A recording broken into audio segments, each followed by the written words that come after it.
Begin transmission. Hello, everybody. It is Chris, joined by Ben for Outer Rim Transmission number 104. This episode, I'm going to give my first impressions for Star Wars Jedi Survivor, the latest in the Star Wars Jedi series, the sequel to Jedi Fallen Order. And we're finally going to talk about The Mandalorian this week. We're going to talk about the final 3 episodes that I didn't get a chance to talk about because I was in Europe at a little thing called Star Wars Celebration. And we're going to talk about this season as a whole. So those are 2 major topics that easily could be an entire episode in its own right.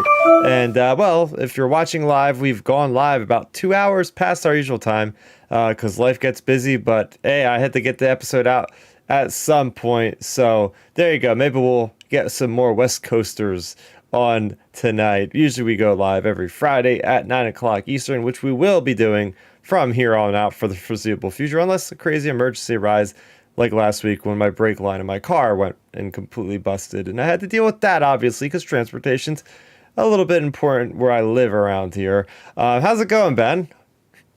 Good. I mean, it's been a real busy week over here. It's been a pretty good week though overall. Lost a few more pounds on the diet, so that's exciting. And then just just getting into the we're kind of into the dark ages of Star Wars streaming now until basically May the 4th when Visions comes out. So at least we'll be getting that coming up, and then we'll be in the long wait for Ahsoka. So at least we have Jedi Survivor in the meantime for all of those empty spaces, and yeah, it should be a nice summer of Star Wars overall. Oh yeah, there's gonna be Visions Volume 2 is coming out next week. So we have a lot more to really get forward. Thinking about High Republic adventures or Young Jedi adventures for all the youngs out there. And then it's going to be nice to have a couple months of a break. I'll be honest, it was since Bad Batch, which was what, in January? Yeah. Oh, well, I saw a thing. So we haven't had. So this was our first week off of Star Wars streaming or movie or any type of like video content since the start of the new year. Oh my gosh. And it's April. So so it's a good break, I think, for everybody, because it did feel like we were getting to a point where it was almost like marathoning content. And then, for content creators like ourselves, it's like, oh my gosh, what do we do? What do we cover? What do we do? This, that, and the other thing. And then now it feels like everybody's like, now we can like chill for a little bit.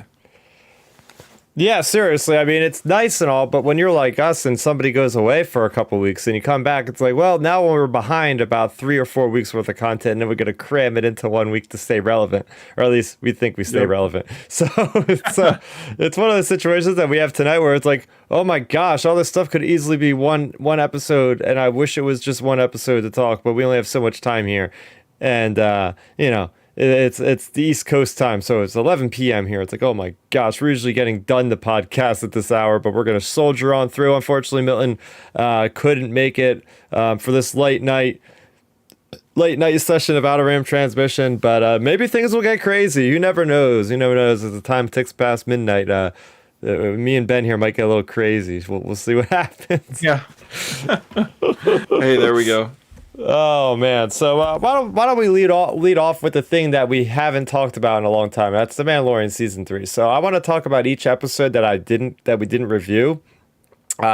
Starting with episode 6. What were your thoughts on the Jack Black episode with Plaisir 5 or whatever it's called? Just give me your quick rundown of that one. Ooh, I thought that episode was not good. Not good by any stretch. Like, there were some good aspects to it though. Like, I enjoyed some of the Mandalorian stuff at the end. The final 5 minutes was good with the Mandos. And then I did enjoy, even though it was a side mission, I really did enjoy kind of like the buddy cop vibe of Bo and Din kind of being like the cops. Like, I thought that was kind of like a fun trope they were going after. And then, of course, like, seeing the battle droids were pretty cool. The cameos, wasn't a fan of Lizzo or Jack Black. I wasn't a fan of their characters whatsoever. I thought they felt very out of place in Star Wars. Christopher Lloyd, I felt he was convincing as like a former crazy separatist supporter. I thought he did a pretty good job of that. But overall, that episode I just thought wasn't great because it had a trend like several of these other episodes of the season have, where it's basically like, okay, let's say there's 40 minutes, 35 minutes of it is whatever, and then the final 5 minutes is actual Mandalorian related stuff. And then that's basically what this episode was to me, in my opinion. Because like at the beginning, when Bo and Mando are basically trapped inside that car, like in any other circumstances other than plot convenience, they would have just blasted their way out of that car and went over and just went straight to Axe Woves at the beginning of the episode and skipped everything. Like, so that was, yeah, those are kind of my overall thoughts of the episode, and then we can get into any other details that you would like to discuss. Yeah, I mean, that was definitely an episode where I was like, I like how the Mandalorian plays around with different thematic feels of genres. Like we have, a pirate episode, or we have this episode where it's literally like a cop procedural. Oh, let's identify the killer of the droids or whatever. And it's like that was interesting. It was seeing the effects of the transition from the Empire to the Republic again in a different lens, seeing a sort of utopia in Star Wars, which was kind of cool. Like, okay, what happens if there is absolute like freedom by the people? They can give all the menial tasks to the droids, and then they could just relax in luxury and just have a good old time. Like, this is utopia. So I like seeing that aspect of things. But yeah, I did feel like maybe at this point in the season, my initial thought was, why is this here right now? I feel like there needs to be more impactful storytelling. And there was, like, that last 5 minutes was pretty impactful, but it was also very strange because it was a technicality that the Darksaber, I feel like, Well, what? Like, all this for that? Like, that simple logic? Like, okay. here's the funniest thing. You bring that up. I remember specifically clear back in week 2 or whatever, whenever it was when Mando got jumped by that spider creature monster in the cave, and they go through that whole thing. I remember, everyone on YouTube anyways probably knows John Campia. I remember someone super chatted in him a question and was like, "Hey John, what do you think about the idea, do you think they're going to use a technicality where Bo can get the Darksaber back because, Mando got defeated by this creature and she defeated the creature, so she gets it?" And I remember John waved it off and he said, like, that is such like bland, dumb story. And he went on like one of his classic John Campia dumb rants, like saying how dumb of an idea that was. And then that turns out to be the idea. And it's like, oh man, like they literally just went to the most like technical possible little thing to get to get her the Darksaber back. Yeah. And it's just like, if anything, why not just have them scrap and roll around just like her and Axe Woves did? They didn't fight to the death or anything. Like, why not just do that with Din? Like, I don't know. Yeah, it was definitely a little strange, to be sure. Yeah, I did not write notes on this one because I currently was in London at the time, and it was funny because I had to watch the episode twice. Like I was like, I gotta watch the episode. I watched it on my freaking tablet in the hotel room, and I was basically on 30 hours without sleep at that point. So I'm sitting there trying to stay awake watching this episode. But it was like I was watching it through a haze of sleep deprivation at the same time. But I was like, yeah, there's something about this just doesn't feel right. I mean, I liked seeing the B-1 battle droids. I liked hearing rather, good old Matthew Wood, who I will also mention later on in tonight's episode pertaining to the video game I'm currently playing. But yeah, it was something, but it was like a very big world building episode. I was shocked to see that Jack Black and Lizzo like didn't get spoiled, like leaked. Like I was very surprised. I didn't see any reports of that in the lead up to this episode. So here's a funny story about that. I was listening to Bespin Bulletin. A lot of Star Wars fans I'm sure will know him because he's a big Star Wars reporter. And he was talking on his podcast a few weeks ago. He said he had a scoop months and months and months ago that he heard from one of his sources that Lizzo could be on the show, and he said he laughed his source off and said, "Dude, you're just trying to play a joke on me." So I post a dumb scoop on my website. And he said he laughed the source off and didn't believe him. And then he said he couldn't believe it. His jaw hit the floor when he was watching the episode and was like, "Oh my gosh, the guy was telling me the truth." It's like, Yeah. well, Yeah. one thing I do want to point out about this episode, though, I thought that was really odd, and I'm not sure in canon, Chris. You may be able to like correct me, like maybe from comics or something. They might have had this like little minor detail. I thought it was like a weird detail, but like the droids having IDs, like actual like IDs, like when Din and Bo like kill the one droid, they grab the ID, and I'm like, droids have IDs, like. Well, I guess it's like any electronic or something. You have a serial number to keep track of it, I guess, or something like that.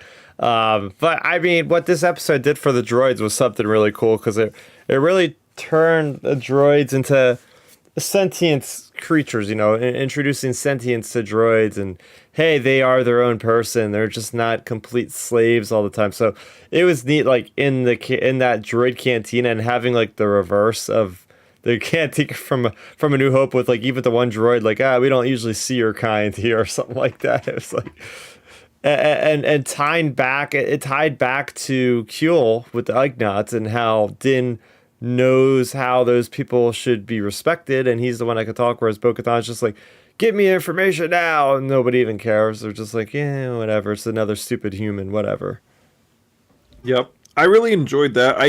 I really liked, that was a nice callback to Kuel, just because it, you know, it's kind of like a little payoff for his character, like having a more of like a kind of a little impact later down the line in the story. So I thought that was a pretty cool little connection.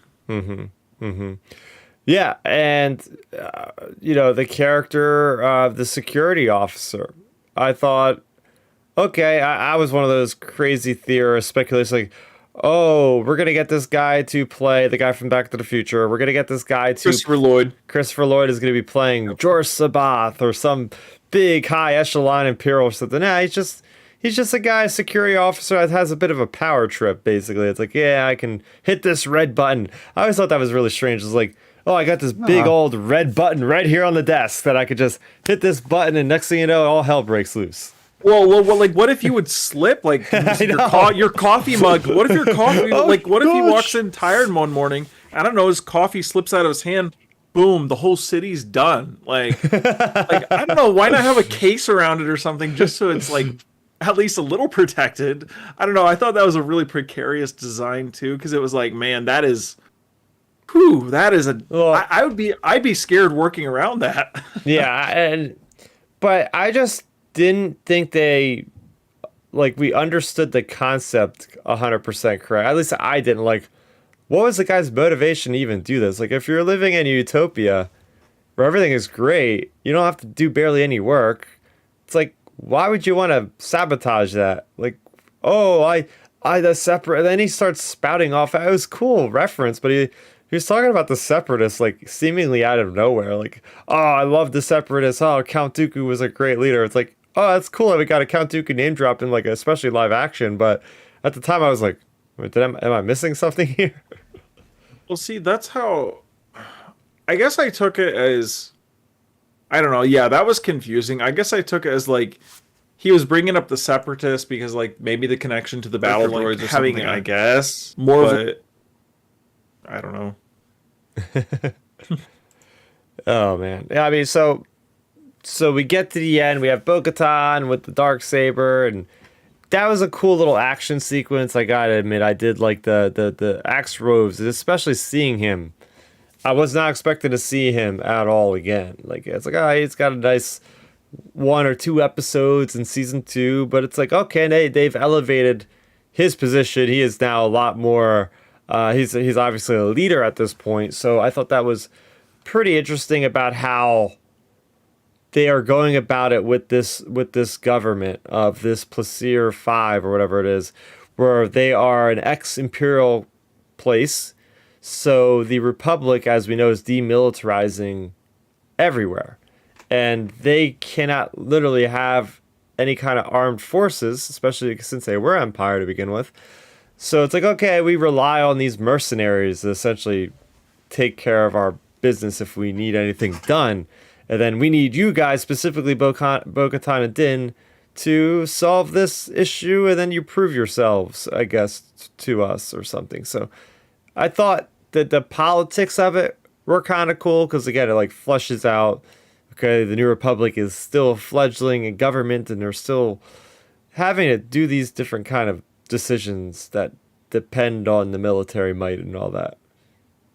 Oh yeah, I thought the entire like ending sequence I thought was really cool. Like you said, I wasn't really expecting to see Axe Woes, so that was nice getting him in there. And then like you said, the overall like the politics, kind of getting more of the like the state of things. I really do think a lot of the issues like we've had with this season, my like running like bullet point idea, I feel like personally they folded in Rangers of the New Republic into this season to try to basically basically hit the check boxes, and I feel like this feels like it would have been like a Rangers of the New Republic mission for like Carson Teva going to this city doing this stuff. Like so I honestly think that's where a lot of this stuff comes from, even in this episode. And then so it is cool getting to see some of like the politics, some of the state of things, and like you said, you're getting to see how the Republic's demilitarizing things.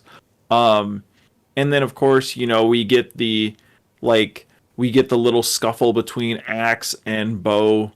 That was a cool little fight, I think. I saw some people kind of dogging on it, but I didn't mind it because it's like I didn't expect Bo to fight her former crewmate to the death or something, I thought it was fine. Yeah, yeah. So, I mean, out of a score for this episode, I would probably give it like maybe a 6 out of 10. Like, it wasn't something that knocked my socks off. I wasn't happy with the way they went ahead and resolved like the whole thing of the Darksaber. It's like, first of all, there's been no mention of the Darksaber or anything. Like, why is this important? Why is this something that should be absolutely at the top of the list for the order of business and trying to get this thing? I was just like, I don't know. I think they kind of fumbled the Darksaber. Well, I mean, seriously, couldn't if they were gonna if they were gonna give the Darksaber back to Bo eventually, I mean, if you're gonna have Mando, like, sure, Mando's honorable and stuff, but couldn't, like, technically, if you're Mando, couldn't you just pull Bo aside and be like, hey, nobody's around? Oh, you defeated me. Here's the Darksaber, and just hand it to her. Like nobody would know. Like, who cares? Like, I don't know.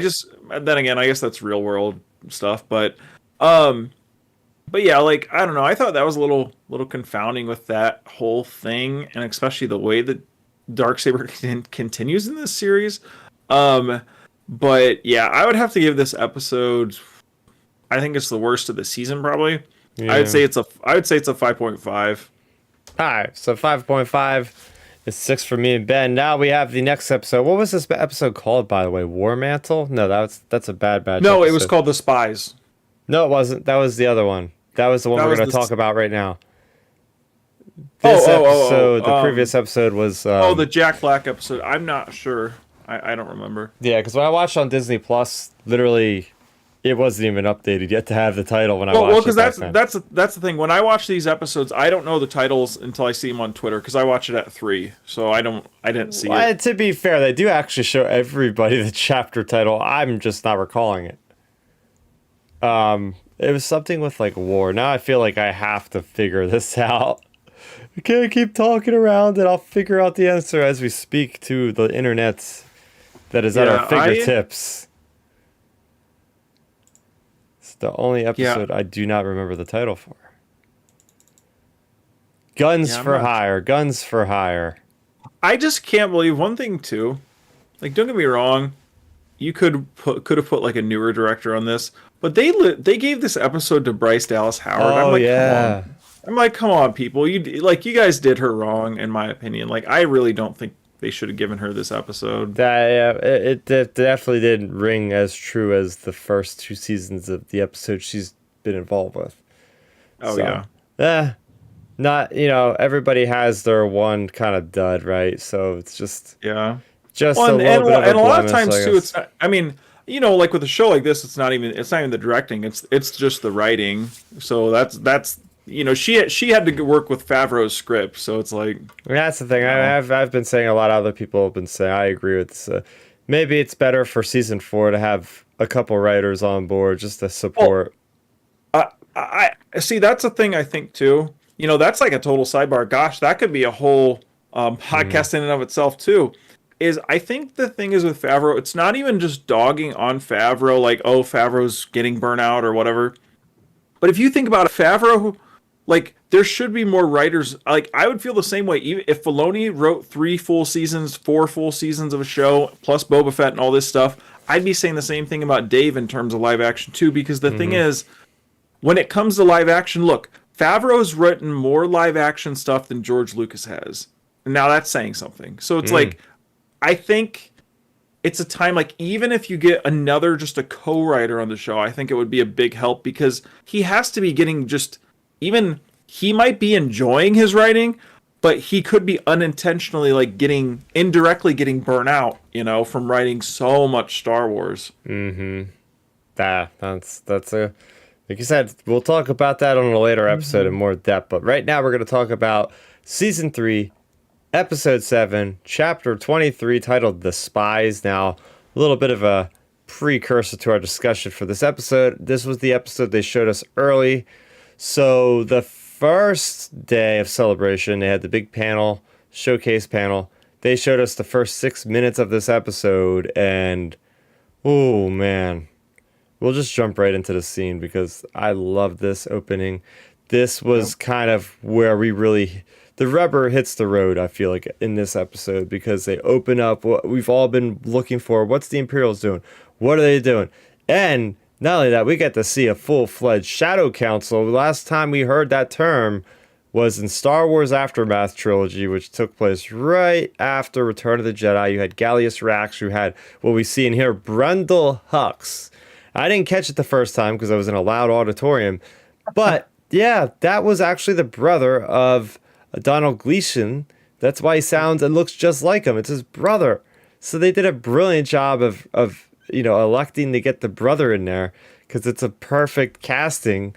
And you get to see the guy that you know all about, that Captain Paleon. Yep. You're currently going Oh, through yeah. the Hair of the Empire trilogy again. Yep. Yep. I actually just finished that a couple days ago. Well, the first book of it, anyways.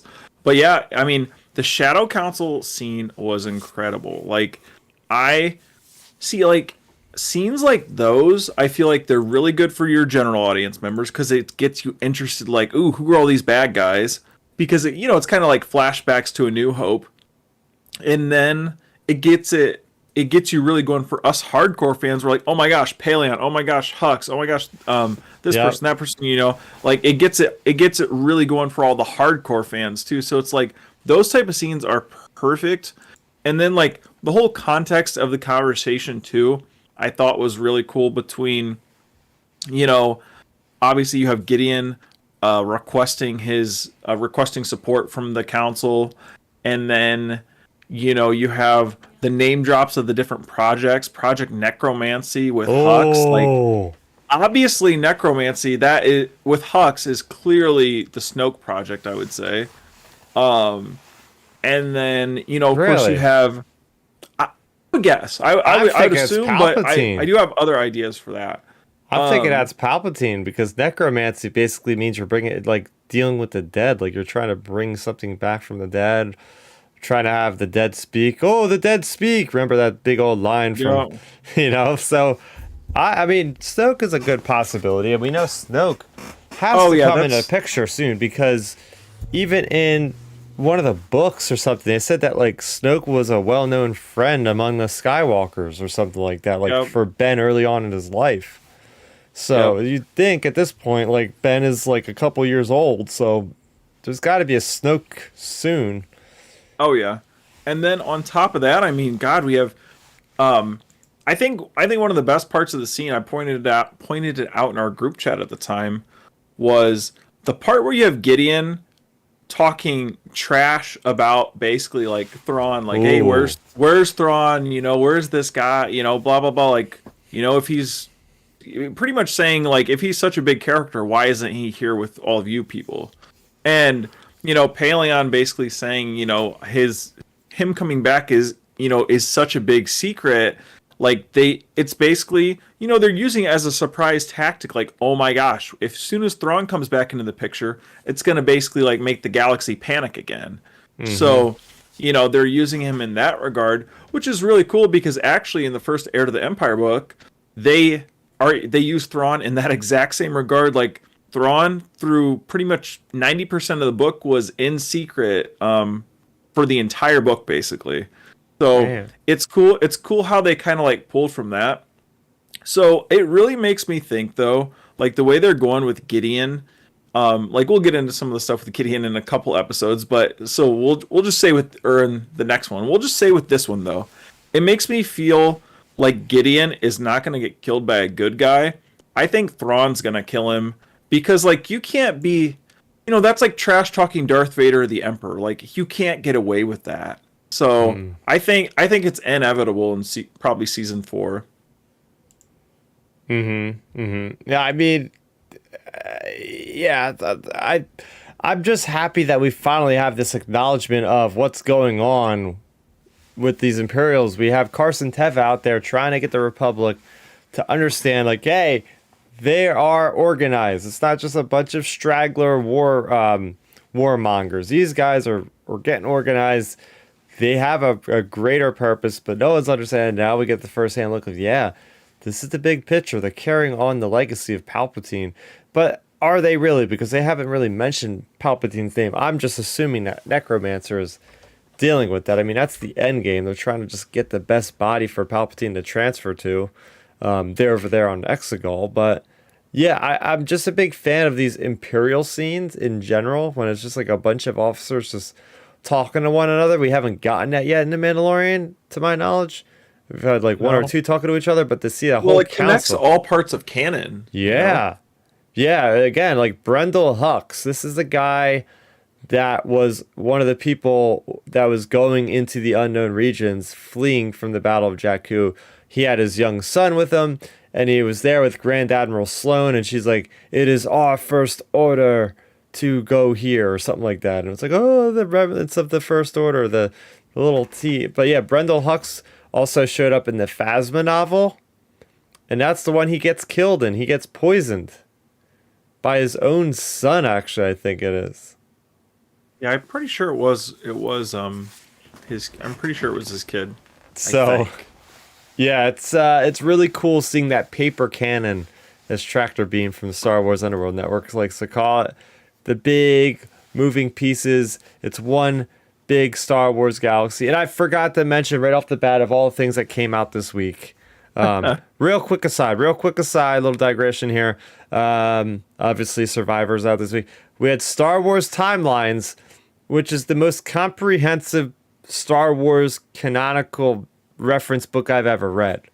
And I've only opened like 2 pages, and I could already see like, oh my gosh, I'm gonna just pour over this thing. It's got every piece of canon in a nice tidy timeline, from even before the High Republic. We'll have to take another day to dive in, because they have like Old Republic, like little milestones that haven't even been in canon yet.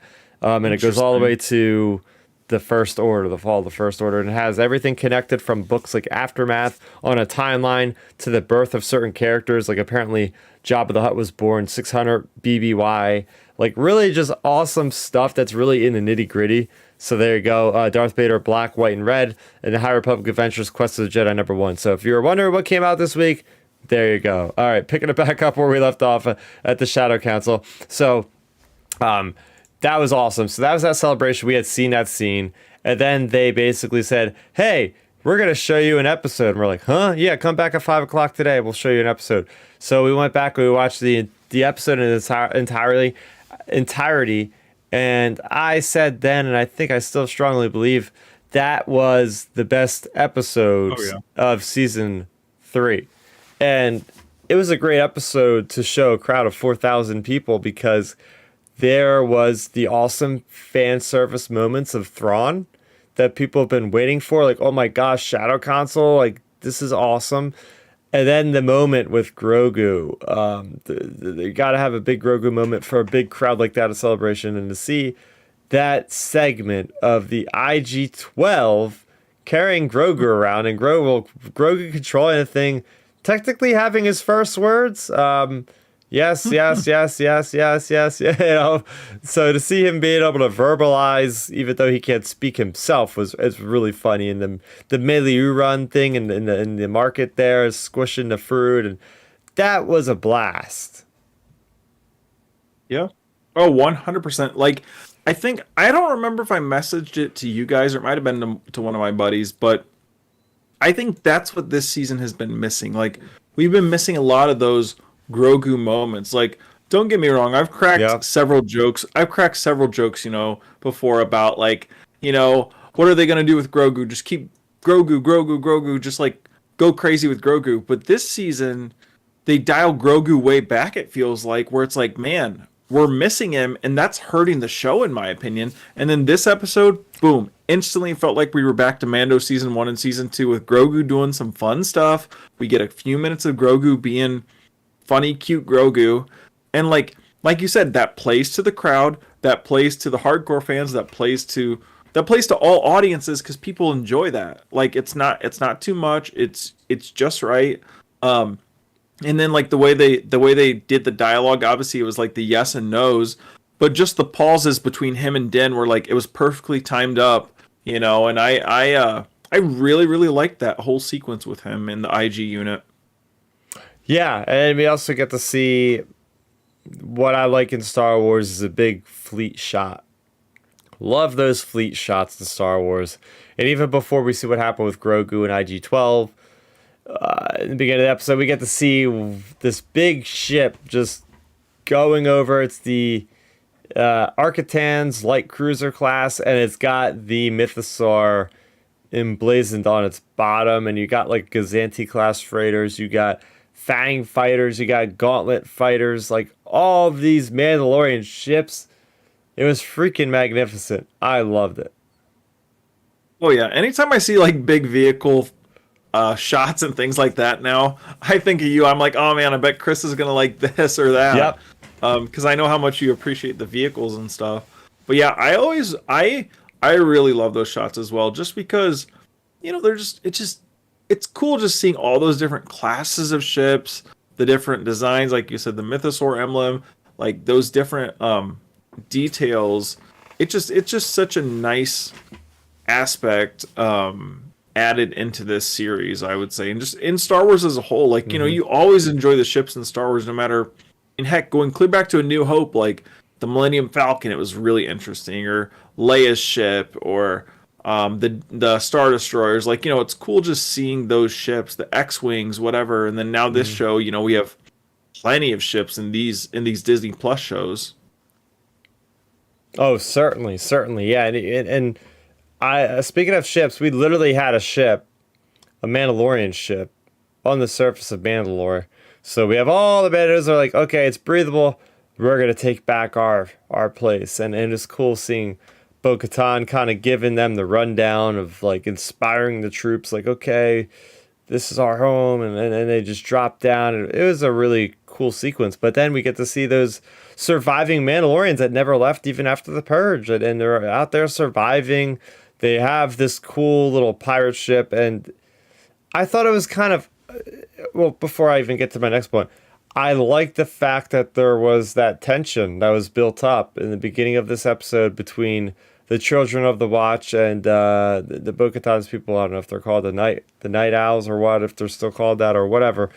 But it was great because in like the legends and stuff, like Mandalorians would fight each other. They do it in the Old Republic video game all the time. So Yep. it was cool to actually, see the evidence of, okay, these are warring people. They have two different ideologies, even though they are Mandalorians. To see Paz Vizsla going at it against Axe Woves was really cool. I love their use of the jetpacks to like slam people down, like jetpack punch Yep. and stuff like. I feel like they've really gotten down like this unique choreography that works really well for the Mandalorians. Oh yeah, and look, speaking of that sequence, they perfectly timed up Grogu to get involved. Like I thought I thought that was really well done. Like you said, it was cool getting to see him kind of fight it out because it's like, how are they going to fight? Like, they have these basically, amazing armor, so it's just going to be kind of like a smacking around type session. But I thought that was that was a really well done, and like you said, it was really well choreographed fight. For them flying around, hitting each other, like just the way it's shot. You can definitely tell Jon Favreau still knows like the shooting angles for like the Iron Man-esque characters. That's for sure. But yeah, I really really like that. Was one of my more favorite little parts of the episode. I think really as part of the season as a whole, I think one of my big things I've enjoyed. I really do like a lot of the Mandalorian, like the culture building. I like that sort of stuff.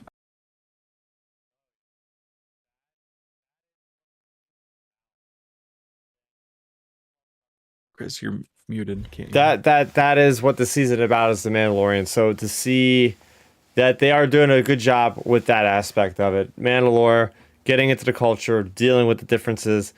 Could they have done more of it? Certainly they could have done more. There was a couple moments in some previous episodes where they could have fleshed out the backstories of the Mandalorians just a little bit more.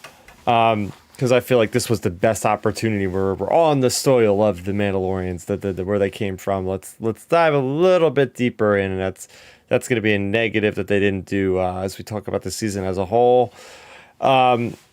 Speaking of negatives, like what the heck with the stupid creature? Like they just love these creatures in this season, and sometimes it just like makes no sense. Like, okay, you have a Godzilla thing come out of the ground. Why can't it be the Mythosaur? Like, you just have to create like another thing again. Like, it was just random. It's like it's coming out of the ground, but we're gonna go back under the ground where it came from. It's like, Yeah. I don't know. Like you're driving the ship. Like, get the ship away. Just turn around. Like, why are you going near this thing with the ship? Yeah, So I didn't understand it. Like you said, at this point, we've had so many like creature moments. I feel like it's like, are we at the Mythosaur yet? That's what I was thinking. yep, yep. And this is the part that was shocking because you're running around the bottom of this place, you're exploring, and next thing you know, you have white Imperial troopers coming down, and we had seen those guys. We had seen them holding vigil guard over the sanctum that Gideon was going in to speak with the Shadow Council. So I didn't know what their deal was. I don't know if they're clones. I didn't know if they were droids because it didn't seem like they have any personality to them, and it's like they were just very uniform in the way they stood and everything like that. So what did you think about these new troopers? I don't even know if they have a specific name as a trooper yet. I haven't seen any specific names. I honestly like the way, so like the way, not even like getting into the next episode, the way Gideon talked, I honestly was thinking they were going to be like clones of him or something. Because if you like listen to how he talks, he like, I don't, it just, however his dialogue was in that episode, I can't remember it exactly, but he talks about like himself being in them or like involved in them or something, or however he says it when he's introducing those troopers. It makes it like, if you listen carefully, it makes it sound like potentially they're clones, but they obviously don't say it specifically. So I don't know. I thought it was cool, like him getting his own kind of personal guard, though. I thought that was neat, just because normally our villains normally have those. Like Thrawn has his dark troopers or death troopers or whatever he has, like those robot troopers, and then like you got obviously Palpatine with his guys, and Vader never needs anybody, but like like your more normal, like your non-force sensitive people always have a guard. I mean, heck, even Krennic. Like everybody has one, and Gideon really hadn't had one, so it was cool getting to see like his personal guard, like what they're about. Yeah, you got everybody that has the henchmen, and it was neat getting to see what that would be like for him. Although he might have even more specialized guards, as we'll talk about in a few moments here. But I thought it was interesting that the Mandalorians had an Imperial installation under their noses the entire time. And it's quite ironic, right? It's like, okay, we get to see we get to understand the entire story of Bo-Katan and how she could have lost the Darksaber to him, whereas he is so inferior. Where we see him fighting, he's not that great of a fighter with the thing. How did he lose it? Oh, well, she freely gave it up and got duped by him. So I like that. I like seeing that, like, she's, that's where a lot of her sorrow comes from, is because she was kind of responsible to a certain point of view of, like, some of the destruction. Like, she could have rebelled, I guess, and still would have got owned by them, but she at least believed that there could have been peace to a certain degree if she would have just laid down her arms. So I'm happy that we got that backstory, but we get to see a lot more out of just everybody fighting. It was really cool that the sequence there of just inside this Imperial installation in Mandalore. How ironic that is, that they're utilizing the technology of the same people they committed genocide against. Like, damn. Oh yeah, I thought the entire like action sequences were done really well in this episode, and in this specific like sequence when they were going into the installation and everything. And like you said, I thought the Bo-Katan thing, they did a pretty good job of answering how Gideon got the saber. I thought that was done well. And as you watch these episodes more and more, like, it explains why they had to do the IG unit for Grogu, because it makes so much more practical sense to have him in that versus, like, Din trying to carry him around, like, without any protection in those war zones, basically. So it makes a lot more sense as to why they did it. And yeah, I just thought the whole battle sequences were done really well in this episode, anyways. Yeah, and then getting to the end, like, this was dark. Like, just them getting trapped. This felt like the Empire Strikes Back to me. It was like, you got Din Djarin being captured. Bo-Katan is about to die, gets out of there, and Paz Vizsla has the most epic last stand. He's just taking out those proto trooper, whatever they're called. I say proto because I think of, like, the white Boba Fett figure. That was a prototype.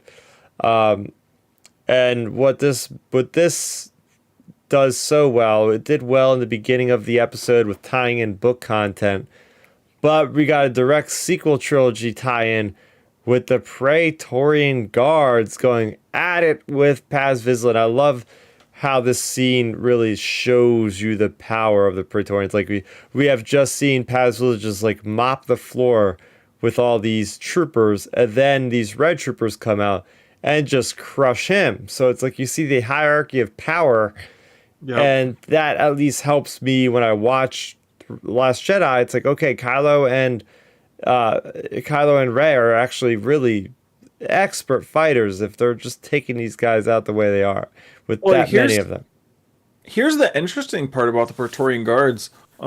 If you hadn't seen, like, if you like pause it and really look, though, I think these are like the Gen 1 Praetorian Guards or something. Like, I think these are the first iteration of them because they have a different helmet. The helmet because it's like the Mando visor instead of the normal Praetorian Guard look, if you compare them. So I think these are like the Gen 1 Praetorian Guards. Like, they're still called Praetorians, I just think it's like the Gen 1, like how they did like the Dark Trooper series, basically. I think that's what so maybe that's why the Praetorian Guards are so good in combat. They're like inspired coming off of like the Mandalorians or something, like maybe that's why. But yeah, I thought that was really cool. And man, like, just the way the whole scene was shot with the Praetorians versus Paz, I thought that was done really, really well. And then the music, of course, was great. And yeah, it was just I thought it was just a really well done scene, and it was kind of like a payoff for all of this character building they did for Paz's character, like, rescuing his kid, him having his character moment of him supporting Din. In the episode we reviewed, I think it was the 5th episode, where he was like, we'll go with him now, that whole thing. Like, so we've had all these character moments with Paz, and, here's kind of like the payoff, like that was his like character arc, basically. So I thought they did a really good job of rounding out his character. And it was just a good heroic death for him. Oh, yeah. I certainly agree. I seen it coming. I was like, yeah, I feel like this is it for him this season. At some point, he's just turning the page and really becoming more likable, if that's even proper. But he's definitely gonna be just like IG-11. I wouldn't be surprised if we see a statue of Paz Vizsla in one of the Mandalorian courtyards down the line. So yeah, we leave that episode, and that brings us to our finale. And the finale, I'll start off. This is episode 8, chapter 24, The Return. And this episode I would classify as satisfying. This episode ended, and I said to you guys, I said, they could have very well just ended the show right here, right now. Like, it seemed like there was enough closure, there's enough resolution. It kind of reminded of Return of the King, where it's like, oh, okay, we're going to go back to Navarro. We're going to see that plot line tied up. We're going to go over here to this bar with Carson Teva, where there might be a little bit more adventures, but, you know, the main crux of the story seems to be finished for Din at this moment. So, for me, it just kind of like that. And the fact of the matter is they irised out on Grogu, which is something they do in the movies. Like, they iris out, and then that's the credits. And there's also no after credit scene. So, it's almost like they want us to appreciate this episode in its entirety and not, like, look forward too much, but more or less just study that last 35 minutes we had just seen, and then that's it. So what was your reaction? We'll talk about it in reverse order, kind of like, what was your reaction to the ending of the episode, Ben? Okay, so the ending of the episode, like I said, I've going into the episode, you know, we heard Favreau like talking about how season 4 was wrote and all this. So like, I knew that wasn't the end, but even knowing it wasn't the end, it still felt weird because, like you said, it felt like it could be a series finale the way they did it.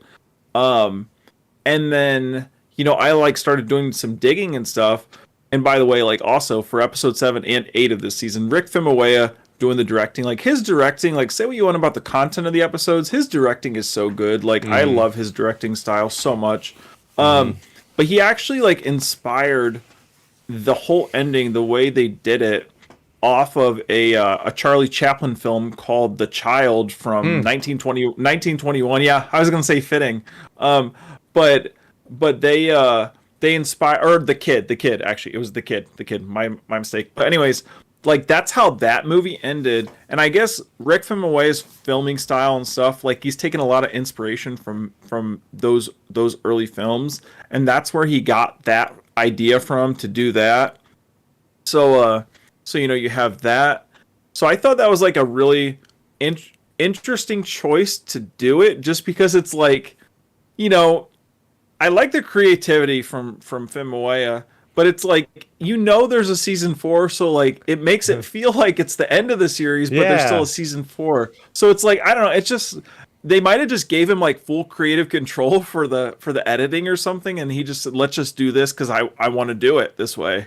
So maybe they did that, but yeah, it was interesting. But in general, it was a good happy ending for Grogu and Din, and then now it kind of leaves us on a cliffhanger of whether, say, if the series ended or continued, which it's continuing. But it leaves us on this cliffhanger of like Din joining the New Republic to basically be like a contracted bounty hunter now.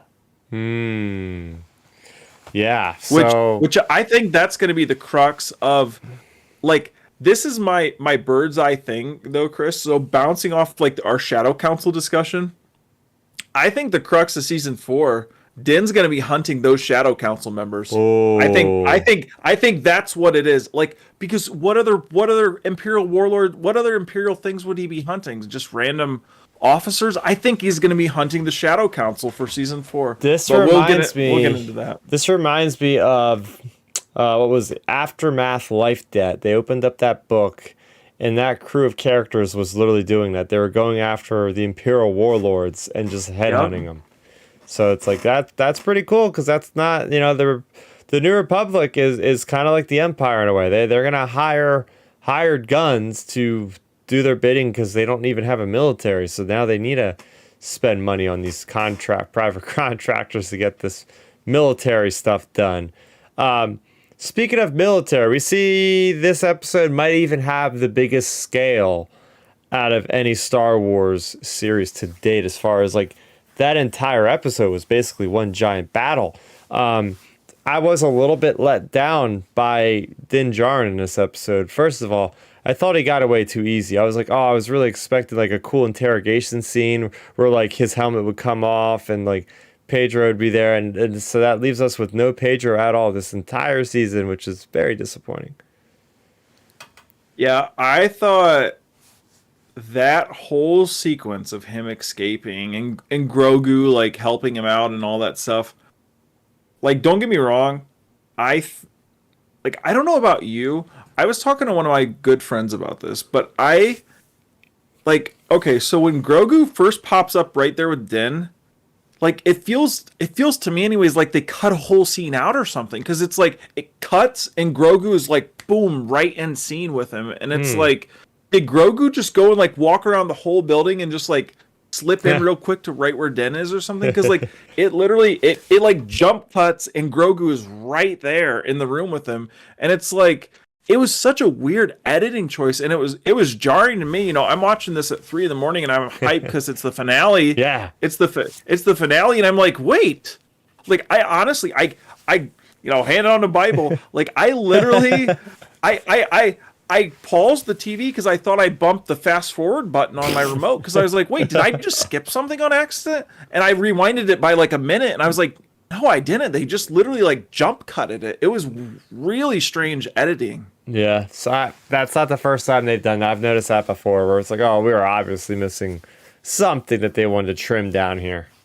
Yeah, but overall, I think it was cool getting like Grogu in the thick of things though, versus being just the cute baby. I do like that aspect of the IG suit.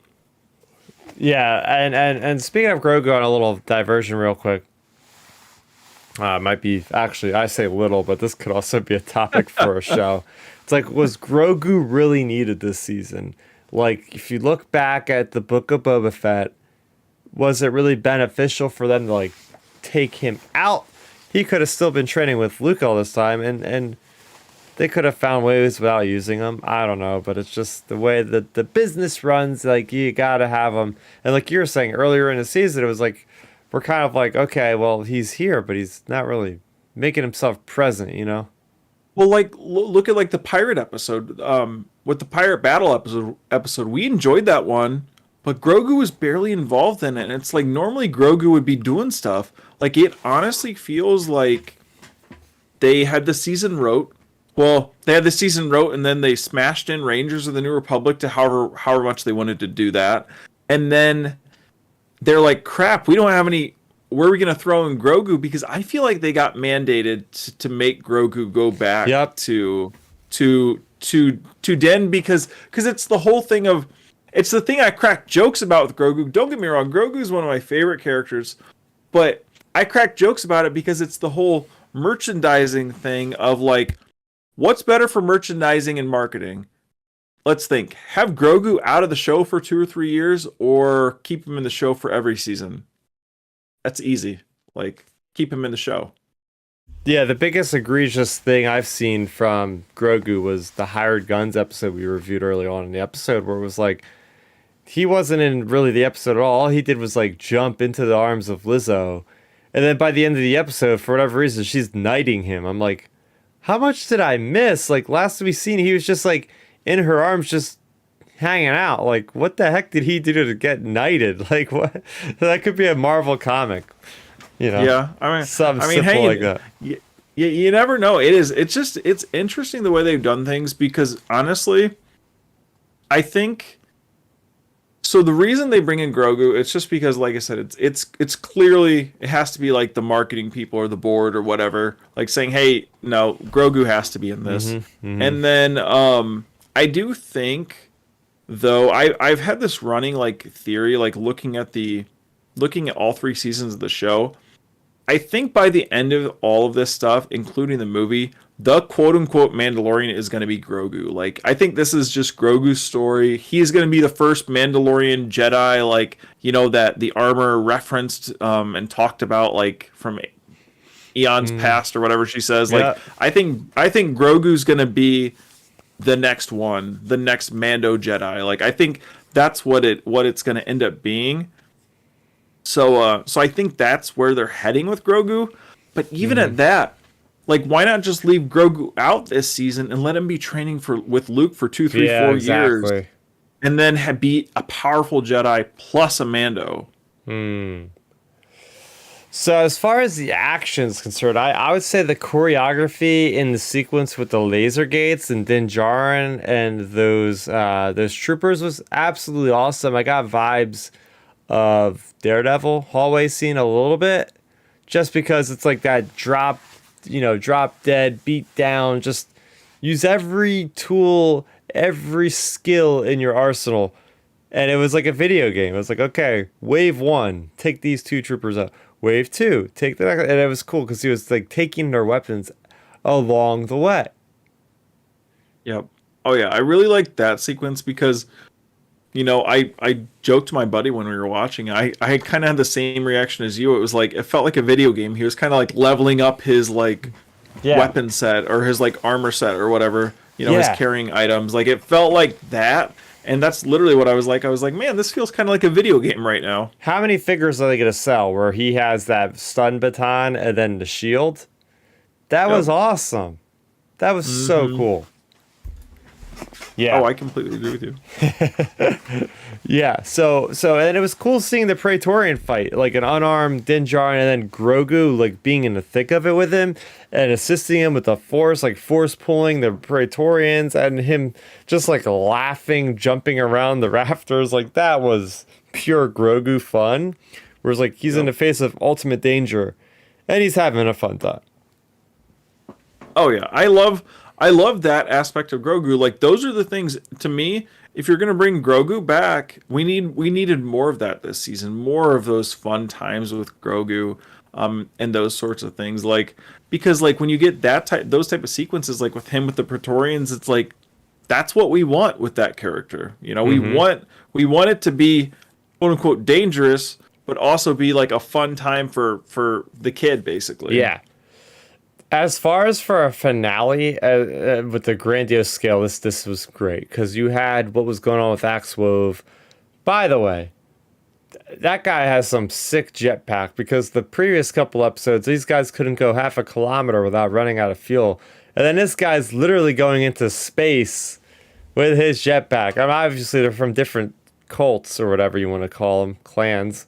So apparently his clan has really good jetpacks. But what I'm getting at here is it felt like The Phantom Menace. It felt like Return of the Jedi, where you had multiple things going on. You had like the overall army war between all those white troopers and the Mandalorians, including the armor using her tools of the trade to take down her foes. And then you have what's going on with Axwove, who's just piloting this light cruiser toward its demise and being a badass about it. And then you have Din Djarin facing off against Moff Gideon.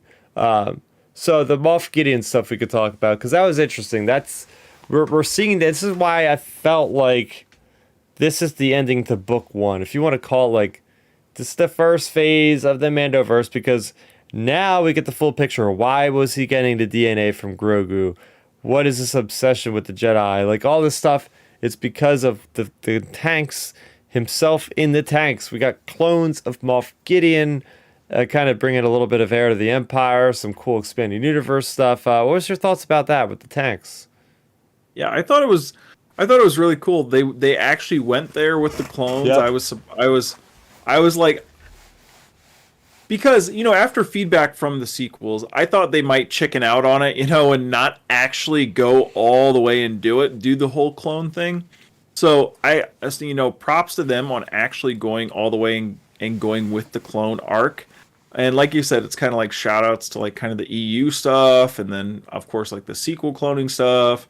So that was pretty cool. And then, it finally connects our storylines of like, why is Gideon wanting some type of force user for his experiments? And it's like, oh, here's why he's creating force sensitive clones of himself.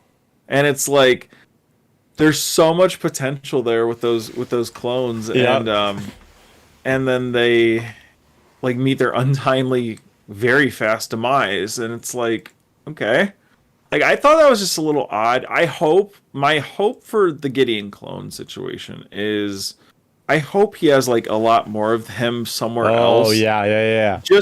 Just because like fingers crossed, like please in season 4, like let him have more clones somewhere else because it just felt like that storyline, like soon as we get the clones, it's like, oh, this is interesting, and then boom, Yeah. they're done. Yeah, And it's like, yeah. and I'm like, wait, I wanted to see him doing stuff like using the force, like I don't know, force choking Mando or something, I don't know, or like anything. Yeah, there's so much speculation in that too, right? Like we have a show called The Bad Batch, which is delving into cloning right now. For it's going into season 3, and they are on Mount Tantus. What if he has a couple backups over there? And fast forwarding to the end of the episode, and it's Din versus Din versus Moff, who's versing Bo-Katan. And we see the ultimate moment of Grogu, kind of like in season 1, where he's deflecting the fire. And we see Gideon pretty much get fried to a crisp. But what's to say that wasn't his clone to begin with? And then he was out there somewhere far away, just doing business, Yeah, I think it has to be a clone. Like just I don't know, it just I don't see them killing like to me it feels like if Gideon goes out like that, like it just seems like don't get me wrong, he gets like fried to a crisp, but like it feels like such a lame death. Like it really like I hate to say it, like because I really like the action overall. This whole episode, I think I really enjoyed the action, a lot of the action. And that's like one part. It feels like kind of lame, like going out like that, versus like having I don't know Bo like stab him or something, or like something like Mandalorian-esque or whatever. Like I don't know, it just felt kind of lame. So I'm hoping, I think it's gonna be a clone. I really do, just because story wise, and then like I don't know, real world wise, in season 2 of Mando, when that was going on, like John Carlos talked about he's signed on for 4 seasons. Yeah, I remember that too.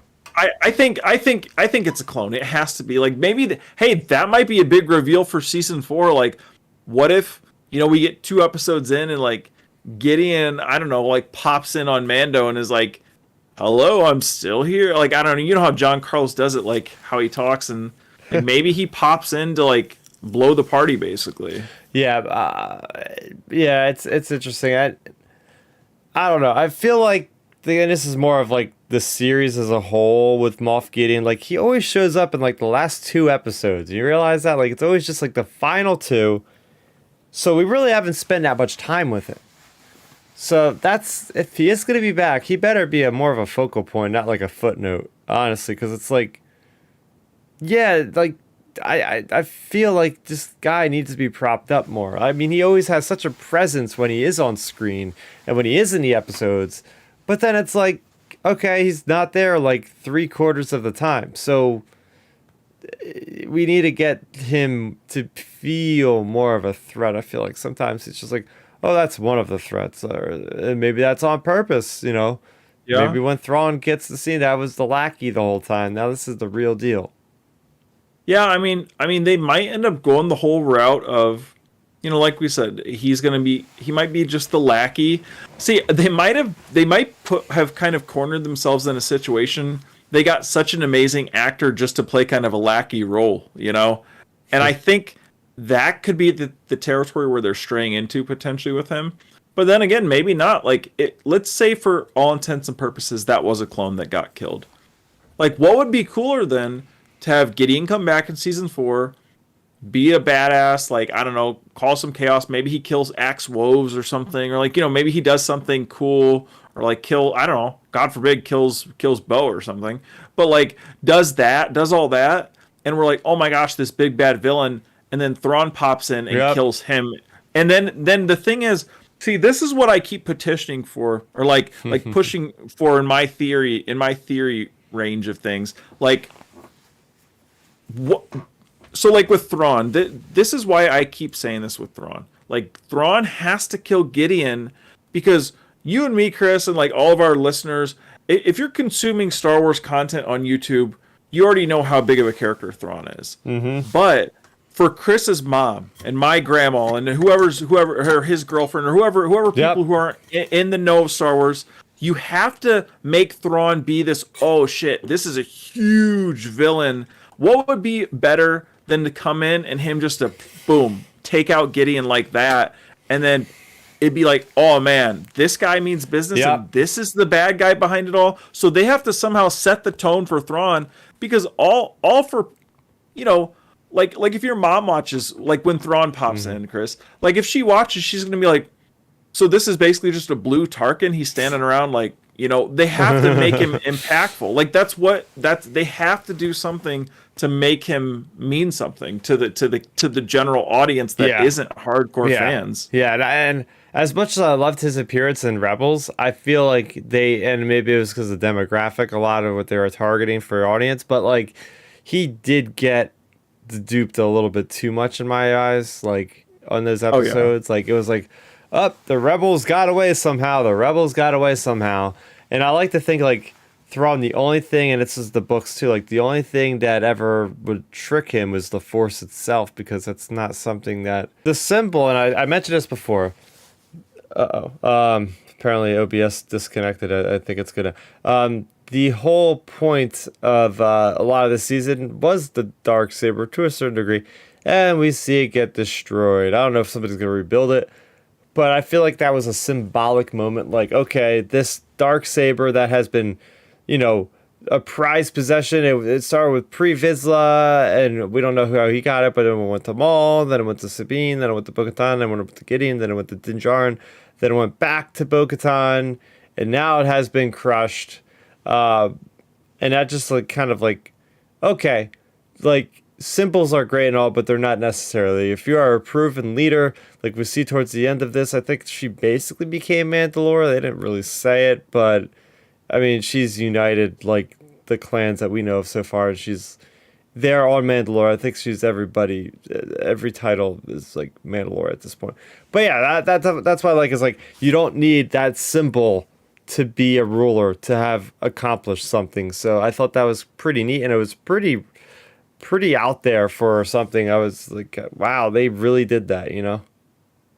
Yeah, I was surprised they destroyed the Darksaber, just because it was like, you know, it's been such like an iconic thing in terms of like all of Star Wars. So that was an interesting choice. And like you said, it makes sense though, because it's like you're because, you know, I feel like the Darksaber kind of symbolizes like an animosity between a lot of the Mandalorians. Like, we gotta follow, we gotta follow this leader now. We gotta follow this leader now. Like, you know, versus just like the leader earning the respect and actually becoming the leader. So like Bo, that was cool seeing like the way Bo, like her character progressed throughout the season to this point. And I think that's going to play like a big role into season 4, obviously, but more into even the Mandalorian people being like an ally in the Filoni movie. Oh yeah. I think that's a long play more than anything. Yeah, there's you know, they've been pulling from stuff from season 1, like I mentioned, certain thematical type occurrences, but then some characters and things, you know. But as far as this episode is concerned, I enjoyed this for the finale. I expected a little bit more oomph to it, especially considering like I wanted more of a tease for what's to come next. I feel like that's important. I feel like you could have good closure, but also have like something for the fans to talk about. I mean, I guess that was maybe the previous episode with the Shadow Cancel, so I'm not too mad about it because I'm looking towards that. Like, yeah, that's the end game. Like whether or not season 4 is going to tackle that or Ahsoka tackles some of that, you know, yet to be determined. But yeah, I feel like this episode for me was a solid 8.5. I think it did its job in delivering a good, satisfying, epic finale, but there definitely was room for more. Oh yeah, I do think so I think for me overall the episode had a lot of like it had some weird editing choices, like for sure. Like I just, there's some, like I said, the Grogu moment at the beginning, I just can't get over that. Like when I watched that episode 3 times just to make sure my feelings on it. And I was like, I just cannot get over that. Like, for anybody watching, just go in the first 10, 15 minutes. When he pops in, the scene literally cuts. Like, there's no scene there, and he just cuts, and it's weird. But setting that editing choice aside, I think the action was done really well. Mm-hmm. I think it was cool getting to see some classic like Grogu versus Praetorian like stuff like that, and then the clone stuff was interesting just because it kind of opens up a potential doorway for more stuff in the future in terms of future seasons and future twists with actual Gideon coming back, and then of course you have now Din getting involved with. He's basically a hired bounty hunter again with the Republic. Like, he's back to basically episode 1 of the show, but now he has Grogu at his side and he's working for the government basically. So like, it's like a full circle for his character, which that's even more intriguing now that I'm like speaking this out loud. Like, think about it that way. This could be a series finale too, because it's like full circle for all 3 seasons. Like, Din goes from being a bounty hunter, goes through this whole journey, and now he's back to basically being a bounty hunter with Grogu though. So it's just kind of like interesting symbolism there. But yeah, overall for me, I think the episode was solid. It was fine. I think it was the weakest finale of the 3 so far for Mando. But for me, it's like I give it an 8. But I do want to mention before we transition to the next topic, we hadn't mentioned it yet on this finale.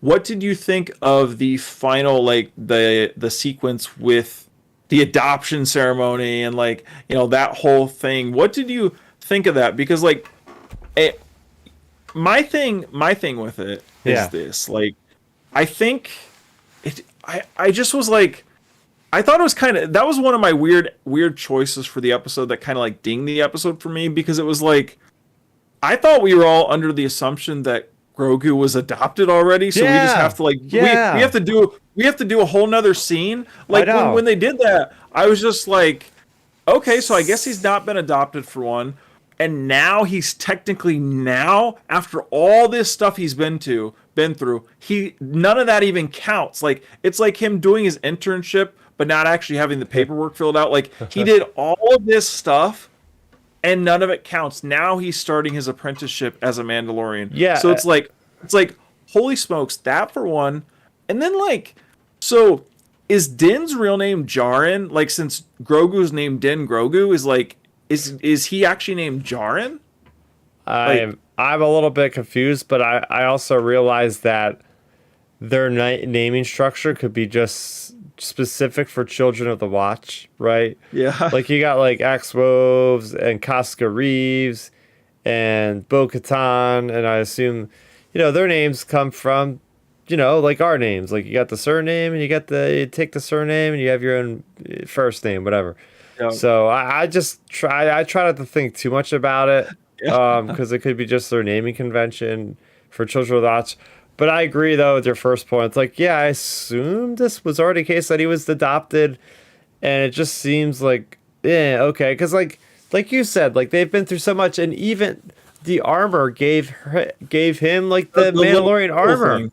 Yeah, and gave him, like, the whole, like, armor piece. Like, she would just give that to just a random person, basically? Because that's how I would put it. Like, if you're not a bounty, if you're not a Mandalorian, then why would they waste the Beskar on you?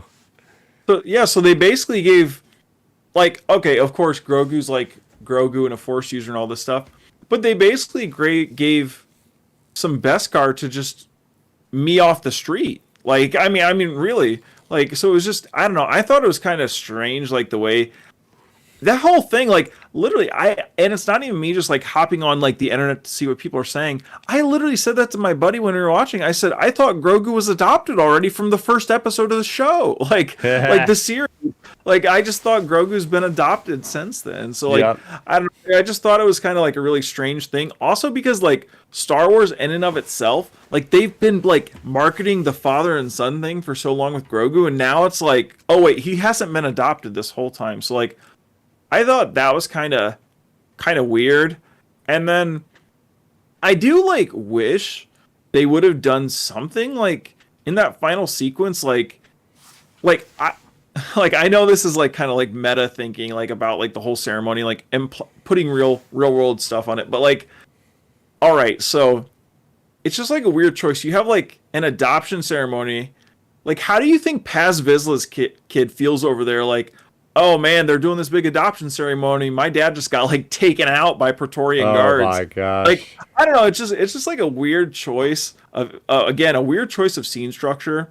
But I wish they would have kind of like even give Paz a shout out or like I don't know, maybe recovered some of his armor and like the kids wearing his dad's like armor pieces or something. Oh. I thought that would have been a better choice, honestly, than what they did with the kid because, like, I don't know. I wish they would have done a little bit more, but I mean, that a lot of that stuff is nitpicking. But it was a strange scene overall, I think.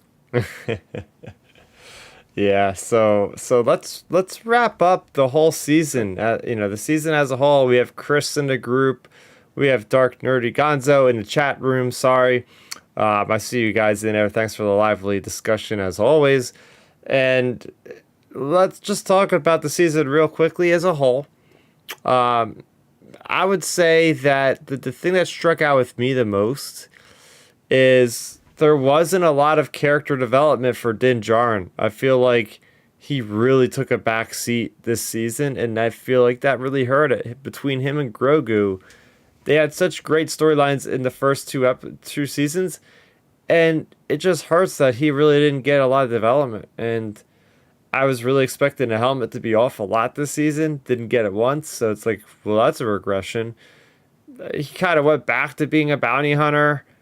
I thought he would eventually be something greater, something rise above his station and be some epic leader. And he was just like helping out, the scum and villainy, going to Navarro, just being a bodyguard. So yeah, that felt like, oh, this is not the best. Yeah, I thought I completely agree with you on those points. Like, it just felt like don't get me wrong, I love Bo-Katan. Like, Katie Sackhoff is amazing. Like, I mean, I personally like the Bo-Katan character more than Din to a degree. But my thing is, arguably, like, Din and Grogu took a backseat to her character a lot in this season. And it's like, if you're gonna do a Bo-Katan show, just do a show about Bo. Honestly, like do another season of this, like with Bo leading the Mandalorians or something.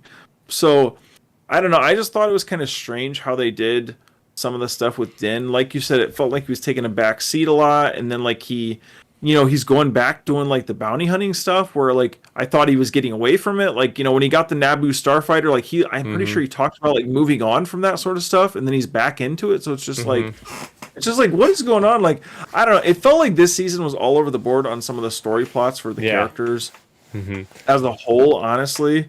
So like that was kind of like my take on Din and Grogu. And then of course, like we mentioned, we needed more Grogu, like cute Grogu stuff this season. Yeah, I would say that the season was lacking depth in story and in characters in general.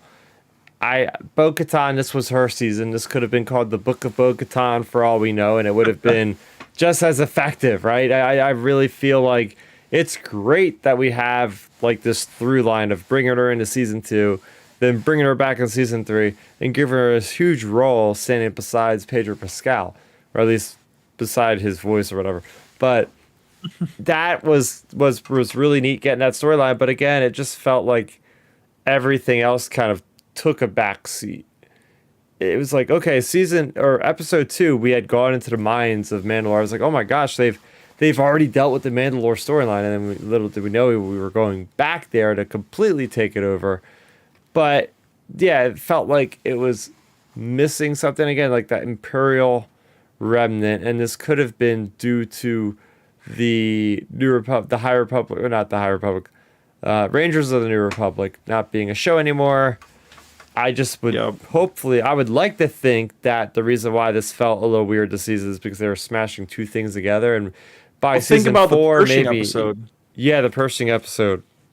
That was one. I don't care what John says. Like when we do the behind the scenes thing, the Pershing episode was definitely a Rangers of the New Republic one. Cut off the Mando stuff at the beginning and end, and insert Carson Teva and investigating that stuff. Like it would have been, that was a Rangers episode. It had to have been. Like, Yep. Yep. Yep. Yep. I agree with that. I do, Yeah, go I do ahead. think though with this season, like, um, I just think there was some odd choices on like, of course we're working with like the potential Rangers, putting in there with the Ranger stuff, but I think like I'm not sure where you would put it, Chris, but like the episode that ends with Gideon breaking out, that should have been like the third episode, I think. Like to lead to just to have that going in the background versus like what was it, the fifth, I think? Like it should have been earlier on, I feel like, just because it's like I don't know, it just seems like they really should have picked up the pace on a lot of the stuff with the Empire and with the even with the Mandalorians to an extent. We needed more Empire and Mandos. Yeah, I thought it was funny how it's like if he ends up being a clone, then you have the situation where he magically broke out of the prison ship and now he's magically back alive again because you killed his clone and not his real self. It's like how many lives does this guy have, you know? Yeah. Hey, I mean, they might start off season 4 with a little title crawl like episode 9. Somehow Gideon returns. Oh my gosh. It's like this Um, is gonna be like the upcoming Marvel series or something like the scrolls. It's just like yeah, you got so many of these same type of dudes just everywhere. I don't know. Clone yeah. conspiracy. I don't know. It's crazy. You never know with Star Wars. I mean, hey, they might do a meta thing. Maybe Din tells Bo-Katan somehow Gideon has returned, Bo. Like they put it Oh my gosh. right in the show. Um, yeah, and like I think another thing too to throw out there with this season, it felt like some of the episodes were so good, like the action, like this finale, the action was so good, and then like the pirate episode, all the action was so Yeah. good, Mm-hmm. and then we go from some of that to like the Jack Black and Lizzo like buddy cop thing. That's like again, that episode in my opinion is fine if it's the second episode of this season. Like, because you throw in one random just clunker like side mission episode. We about have one of these side mission episodes every season, but why not just put it in at the beginning versus the sixth? So I think there was some weird episode orders, and I just think yeah, I think those were some of the major weaknesses. I do think some of the major positives, though, maybe to like throw some positives out there about the season. Anyways, I really enjoyed the Mandalorian stuff that we got, even though there wasn't a lot of it, as much as I would prefer. I really enjoyed the Mando stuff we got. I really liked the episode where we got the whole training sequence. I really liked that one where they were training on the beach and everything. Grogu was fighting the kid. It was the pterodactyl episode where the kid gets swiped. Paz's kid gets swiped. I really liked that episode just because you got to see like the Mandalorians actually training. Like, why are they such good warriors? Oh, now we're actually getting to watch them train, and Mm-hmm. we get Grogu training, which I thought was pretty cool. Yeah, we have Dark Narragansett saying in chat, I would like to see more of the New Republic being undermined, like a reverse mirror to contrast with Andor would be sweet to have more of. Yeah, I think it's cool because we gotta build that up. I mean, why in the sequel trilogy was the First Order so just upset? Like you hear the speech by Hux, like the hell did Yeah. the New Republic do besides replace the Empire? Like why are they so bad? Now we're seeing firsthand. It's like yeah, the New Republic are lazy. They don't want to go above and beyond. It's just a bad example for leadership in a galaxy that has so many people and so many different ideologies and things, and they're just like non-involved. It's bureaucracy has not have gotten much better since the Empire.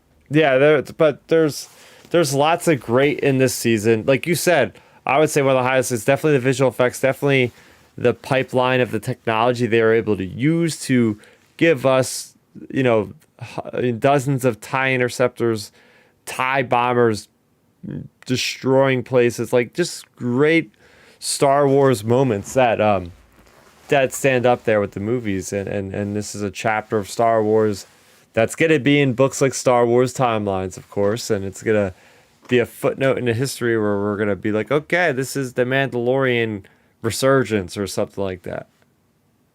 Oh yeah, it is. It's a nice, like, this season has a nice you'll get those like footnotes from this season, like Mandalorian resurgence.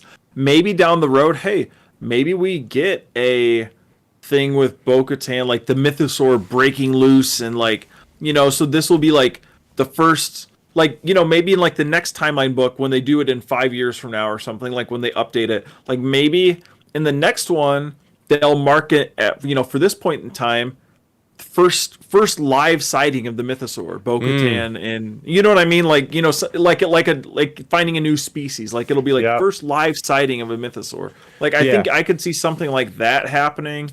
Um, so I think there's some cool like out of show implications like that in terms of like the books and things.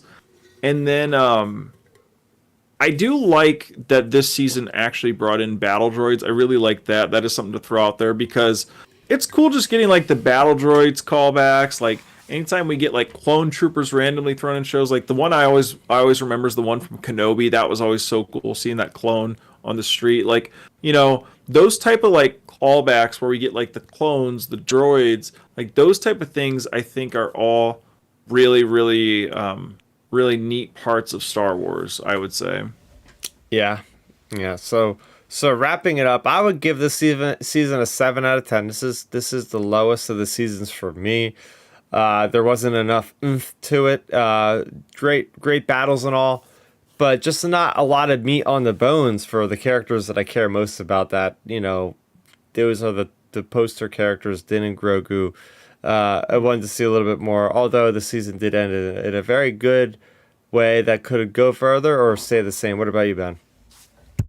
Yeah, I would agree. Like I think the season as a whole, it has too many like weird choices, has some ups and downs. Like this season really felt like a roller coaster to me. It was just like we would be like having some really awesome times, then instead of going over the hill, we're just like going off the tracks. Like it just felt like it was all over the place.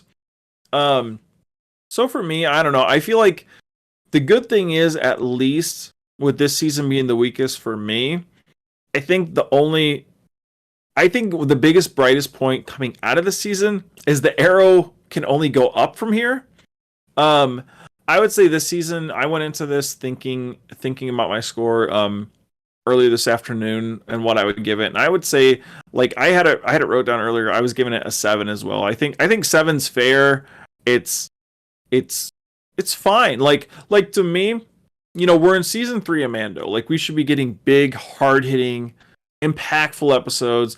Throw in one side mission out of 8 episodes because Yeah. there's always going to be a side mission, no matter what show it is. Like it doesn't matter what show it is. There's always something, like some type of wacky, weird, slow, fast, whatever side mission. There's always one. So throw in a side mission, but there should have been more impactful things.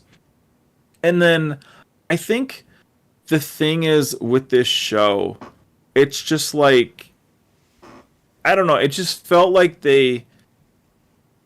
like, it's so hard to compare to season 2 because there were so many awesome moments. Mm. You get the Luke moment, which is arguably like the best moment of the Disney era, in my opinion. Yeah. Like you get that, and then you go to this season. Like I don't like to like crack jokes about it because it's like it's whatever, people cameoing, but you go from Luke to Jack Black, like that's what gets me, and it's just like I wish. I'm not a person either that out here like petitions for cameos all the time because I think that's what's plaguing Marvel. Like that's hurting Marvel's films big time, I think. So like my thing with it is I think they should up the cameos a little bit more to actual like bigger cameos, like the Shadow Council scene. That was perfect. Like we weren't getting like Palpatine sitting there or something. We were getting notable Imperial officers. Just give us stuff like that to whet our appetites versus these characters we don't know, like Christopher Lloyd and the other crew people from that. Like just give us some cameos that mean something. Like season 2 of Mando, we had like Boba introduced, of course. You don't even have to explain him. But like Bo-Katan, they introduced her. and Ahsoka. They introduced them in such a good way where even for the general audience members, you can get, oh, this is a former Mandalorian chick. Oh, this is a former Jedi. Like, you don't have to watch a bunch of stuff. Like, they did a good job of doing that. And I just don't know why they went away from, like, that formula. Because there are plenty of instances in this season where they could introduce characters that we all know, like the hardcore fans know, into the season, and they chose not to. Like, I think the easiest example is the one I think, we've petitioned for so long on this podcast, and I mean, some of my other friends have talked about it. But why not have that pirate be Hondo or something? Like, like, why not that? Like, it could be fun. Give Hondo an opportunity to be in live action with pirates versus just these random pirates we don't know. Like, I just think they need to amp up the cameos a little more versus just scaling completely off of them, because you can't unwalk it. Like, when you walk out Luke and Boba and Bo-Katan and Ahsoka, you can't walk that back. Like, the cat's out of the bag at that point. Yeah, you can't walk it back. Can't walk it back. Oh man. So I mean, this is far from the end of the Mandalorian talk. This special we'll be getting Milton's thoughts on it hopefully next week when we get back to our normal time. But yeah. So 7 from me and 7 from you for this season of The Mandalorian. So this is the moment maybe some of you have been waiting for. We're gonna talk some Star Wars Jedi Survivor. It came out technically yesterday at this point. We are now on to the next day here, Saturday, April 29th. But yeah, we are going to get into it. I have some footage. I have about 16 minutes of footage or so. So if you guys are sensitive to spoilers, maybe just listen and don't actually look at the live stream. But it's stuff within the first hour or two. So there are big reveals. I gotta say that there's some moments for me where I was like, oh crap, that happened already in this game. This is crazy. So I have a whole list of things that I just made notes of in the first 3 hours of the game. So without further ado, here we go. I'm going to turn on the next screen here, and it's going to hopefully play. Play. Media source play.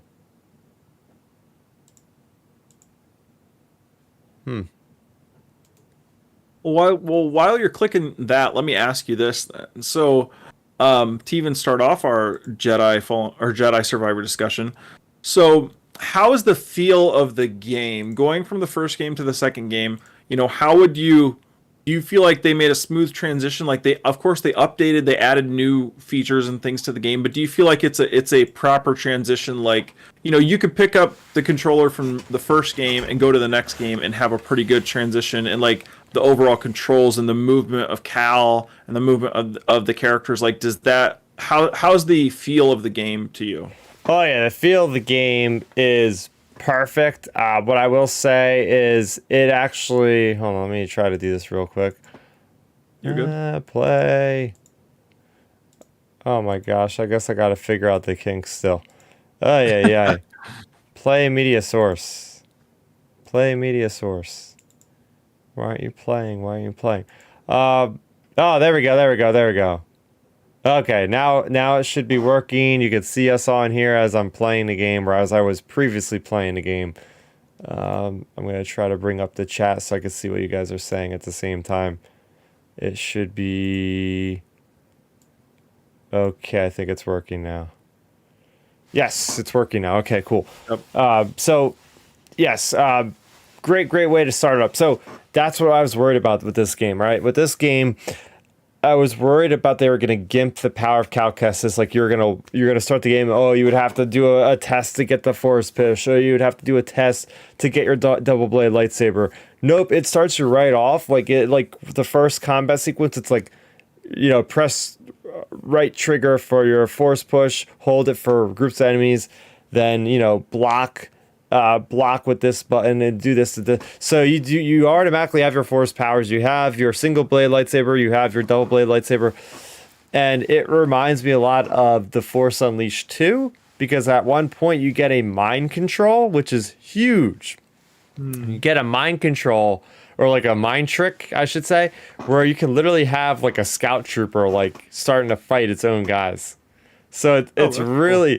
it's really useful because like there's a lot of crowds in this game like of enemies. You could have like 5 or 6 at a time, so you could just like always like crowd control like one guy and then start hitting the other people. So like there's a lot of cool stuff like that's also inputted. Now they have a specific they have a new layout for like the force slow.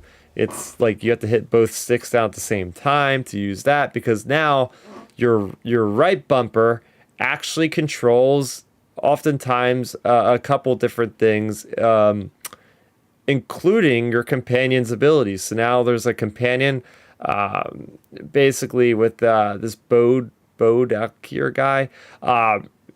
He's pretty cool. You'll see him in this footage here. But like the AI has their own cognition and everything. Like they will take out guys on their own. He's awesome. He takes out his blasters. He'll just like literally take down stormtroopers without me even touching them.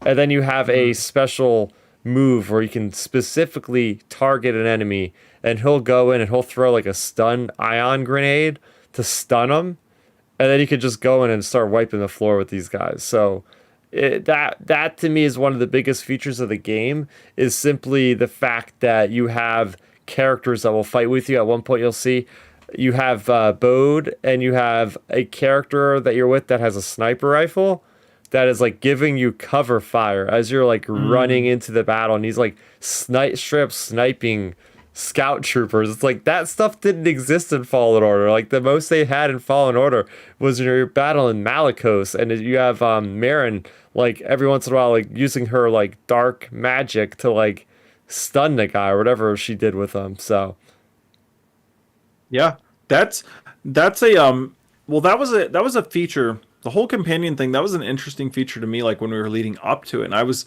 that's literally was one of my questions to you was gonna be like, how's the whole companion feature? Because I feel like that'll be a cool aspect to the game, like a lot of people will really enjoy just because, I'm sure it'll make certain parts of the game more and more interesting. Like I'm sure down the road in the game, you'll probably get to a point where you have to use the companion to get past a certain thing, like by, telling them to do this or that. Like, I'm sure they'll do stuff like that. So it's cool that they're like, that they added that aspect to the game versus just like, keeping it how it was. yeah. As far as the tone, like how the story starts, I love it because it's like A New Hope. It jumps you right into the middle of a story. You have Cal Kestis. He's on one of the oh gosh, it's the LAAT like underworld police like gunship things flying around Coruscant, and he goes by the Jedi Temple, and that's actually the title screen when you're about to get into the game for the first time. That's the Jedi Temple of Coruscant, and he's seeing and there's like lines of dialogue where it's like, oh yeah, that used to be a Jedi Temple, now it's converted to the Emperor's Palace and all this crazy stuff. But it was really cool because it jumps you right into the story, and you're not really sure what's going on, and I won't really spoil it, although maybe the footage might spoil it. But for audio listeners, at least like just know that it's got that Star Wars flavor where it's like you start off that story in the middle of the action, just like finding out as you go along what the situation actually is. At one point, we just passed by in the footage where you meet the senator, and you're on Coruscant in the underworld. And so I already get like, dude, like just the fact that I'm playing in the Coruscant underworld, I literally started yelling like, at the TV, the monitor. I was like, this is my game. Like I've been wanting to play a game where I'm in this Coruscant underworld. Like this is it. And you're like, it reminds me, like Cal reminded me a lot of Luke Skywalker approaching Jabba in Jabba's palace. Like Cal is so confident. You can actually hear the subtle change in his voice. Like he has gotten older. His voice is more gruff. He's definitely more grizzled. He's got new scars, right? He's got a beard. He's got shorter hair now, so he's got a different outfit. So it's like really neat. And he's even got a whole new crew now too. He's got a whole new crew of characters that have a lot of rapport with him that you like start to like get a lot of backstory on just within the first hour. One of them being a Bodakuna, or however his last name is pronounced. So that to me was pretty cool. Just the story and just the feel like this is Star Wars. This is quintessential Star Wars storytelling going on right here in a video game. Oh yeah, well that's the most important thing when it comes to these games is them finding a way to like give us as players something new, but also something that feels familiar. So driving past the temple and them mentioning it's like Palpatine's palace, like those type of little things like that gives you the Star Wars feel versus you just flying by a generic building or something. Yeah. It's like those type of little details I think are always like the most important things in Star Wars games. Like, we got that in the Lego games, we got it in the Battlefront games, like, little details like that make it really feel special. That's a big aspect I always enjoy. And then I think one thing, now that we're like talking about like the flying around Coruscant part, like the underworld, another question really that begs that I was going to bring up is how are the visuals of it? Because from the trailers, from the other gameplay we've seen, like the visuals look good, but like how is it like actually when you're playing it on screen where you can like pan and look around and stuff, like how is that like looking? They have gone above and beyond because when I first got into the game, all right, first off, I gotta backtrack. So I'm playing it on Steam, and I damn near had a freaking fit at like 6:30 in the morning because I go to boot up the game. I'm messing with my capture software, which obviously you guys still see as we're doing the stream. It's a bit of a work in progress just with the stream itself with the video call. So I'm trying to get footage that luckily now you're watching it. It worked, but I couldn't launch the game. Like I straight up would go to Steam, hit play, and nothing would happen. I'm like, oh, you gotta be joking me. Because I was planning on playing last night at like 12 o'clock. And of course, I preloaded the game. I pre-downloaded it. But then it had to like, I guess like install the files. And that was going to take another like 30, 40 minutes. I said, you know what? Let me just go to sleep, get up early. So I got up early. And then the game just straight up wouldn't work. And I had to like, because the problem is Steam goes through like the EA app on PC, and the EA app was like out of date or something. It was a common problem. I just like Googled it. So anyway, I fixed that. So I was able to get through that. But then when I finally got into the game, I was like absolutely amazed because I have a pretty decent computer rig. Like if you look up my specs fall under like I should be able to play this in 4K. I don't have ray tracing on it just because I'd rather have like the 60 FPS instead of 30. Because I don't know if my PC would even be able to handle anything less. But that was awesome. The first experience of opening up the game and seeing how far this has come. Because remember, everybody, this game is only available on PS5, Xbox Series S and X, and PC. I have a lot of buddies of mine. One of them is Chris that was in here earlier that called me up earlier today saying, hey, is this game... why can't I play the game? I can't download the game on Xbox One. I'm like... dude, you can't play it on Xbox One. We have come to the point where the technology has gotten so much more in depth that we gotta actually get this thing on a higher console, right? You can't. It needs an SSD. It needs a solid state drive. You gotta have the graphic and the processor capability of rendering the much larger worlds. But going back to your question again, I keep going back like. The visuals, just to say like the smoke effects, the lighting effects, all the little details. Like I'm looking through Coruscant at one point on here, and I'm just staring at the skyline because I'm in the underworld. You're on like level 2,100 or something like that, which is still like way far down. And I'm just looking at the sky, and it's just I'm seeing the Skylane traffic just going through it. It's just absolutely like it's mesmerizing, like how good this is. The best looking Coruscant underworld we've ever seen, and that's with live action. Yeah, I was wondering how the Coruscant underworld and like just the vibe of Coruscant would be, with the new, like you said, with the fact that it's all next gen systems, and then just it just being a newer game. I mean, the other game came out in what, 2019. 19. So that means they would have been making it in 2018. So that, potentially like 5-6 years ago was when they were in development with the first game. It's came such a long way since then, I'm sure. So it's good to hear like that about Coruscant already. And that's just like the beginning of the game. Yeah. Oh yeah. As we're watching the footage here, I just got to point out that they literally did it.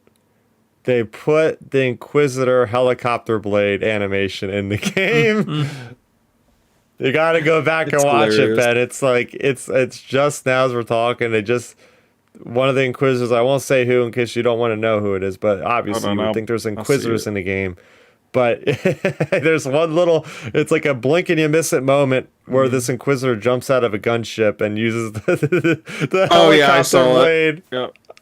Yep. But yeah, the traversal in the game has gotten way better as I'm watching. Like there's multiple grapple points. You actually have a grapple hook in the game, which is really neat. It's not used on enemies. You just kind of jump and then attach it to certain areas. Not every surface you can use it on. It's only special surfaces. So that's another thing there. The twin blades. I love the twin blades because the twin blades don't have a heavy force attack. What they have for the force ability is you like levitate your two sabers in front of you, and at that point you start automatically blocking like and parrying anything that hits you. It's insane. Oh, that's cool. It's insane. And then of course like the double blade is meant to be for like really good like ricocheting of blaster fire and like crowds of enemies. And I guess just like the single blade is meant to be more or less just like your traditional standard all around like good ability like swinging. And there's still two more forms. Yeah, there's still two more forms. You still got your cross guard lightsaber that you're supposed to get eventually, and you're still supposed to get the blaster / saber combo, which I'm really looking forward to trying out because I haven't even seen that on any videos of how that even looks because they've been hiding that one. They've been keeping that form under wraps, even though they said it's there. They haven't showed it yet. Interesting. Yeah, this game looks really good. I'm watching the clip right now, and it looks really good. Like the movement of Cal and just the way he like swings the lightsaber and everything, and just the overall the shadows too. I noticed like it's not because sometimes when games have like shadows or darker areas, it's just like solid black, and like the shadows are actual shadows and not not just junk like where it's just solid black screen. Like it's actually like little shadows and like details and stuff. So it's cool that they put in this many details into this sequel. This game, I must say, like this game must have higher production values than some of the Disney Plus series. Like I'm watching this sequence right now with starfighters flying around, and it's like the way they edit and they cut. It's like a freaking movie, and I'm like, oh my gosh, like this is insane.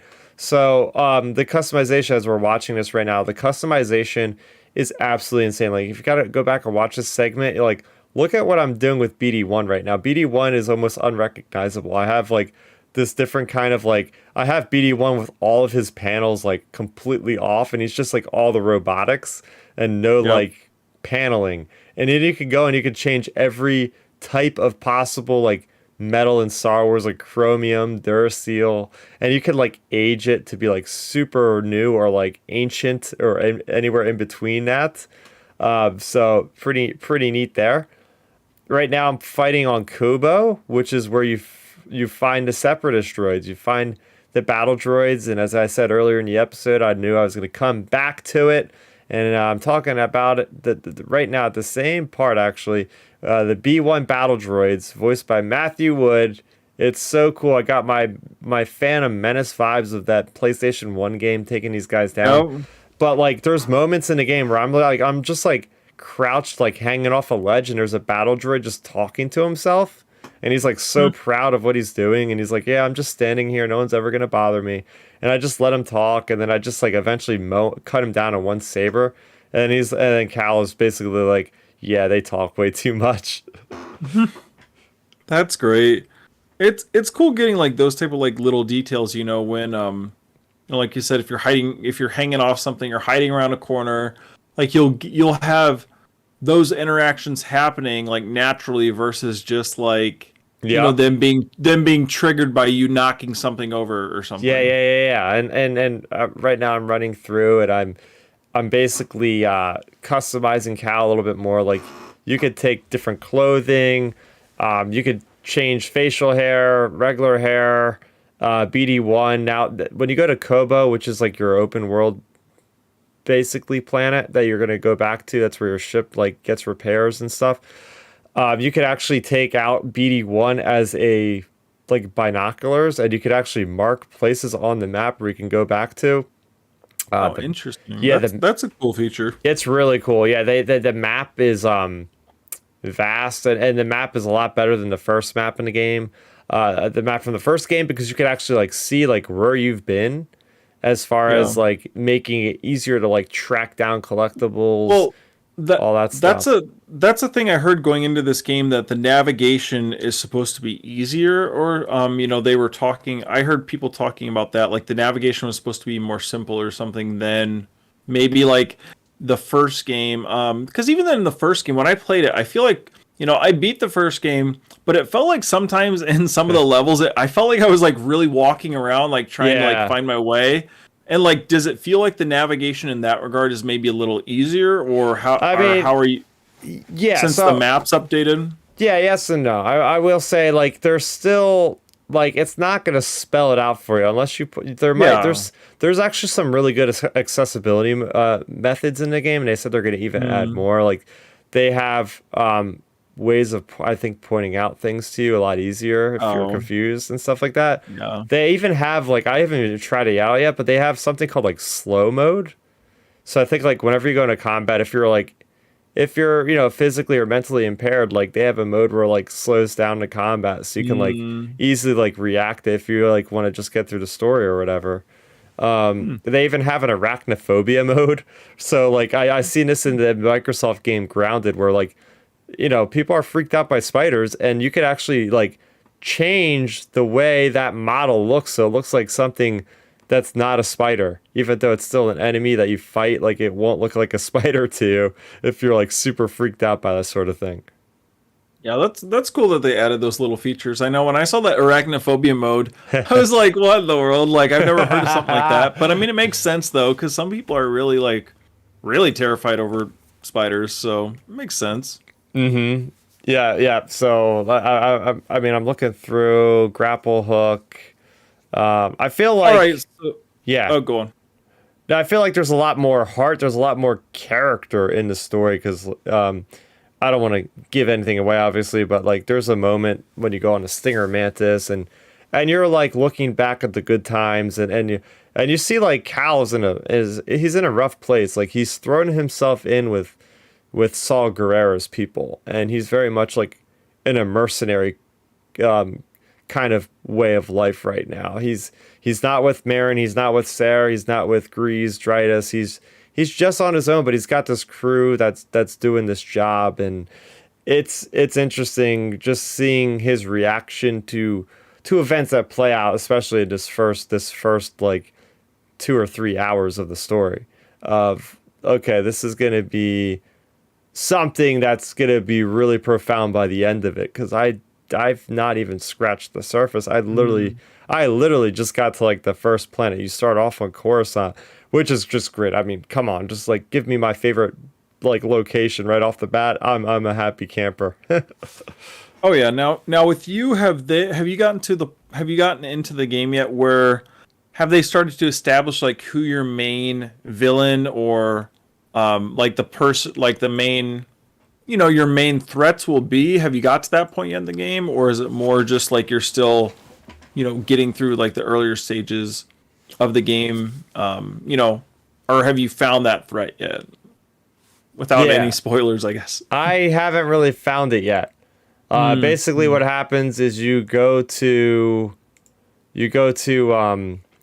what is it, Koba? You're a Coruscant. You get damaged. Your ship gets damaged. You got to get repairs. You go down to Kobo, and that is where your safe port is, or at least you think it's safe. But like, I've already ran into these guys called the Bedlam Raiders, who are the ones that reprogram the old B1 and B2 battle droids, and they're just kind of mucking about, and you're trying to get your stuff together. I know, from the trailers you have that High Republic Jedi, or at least I think he's a High Republic Jedi. So I feel like that's gonna be the big bad in this one.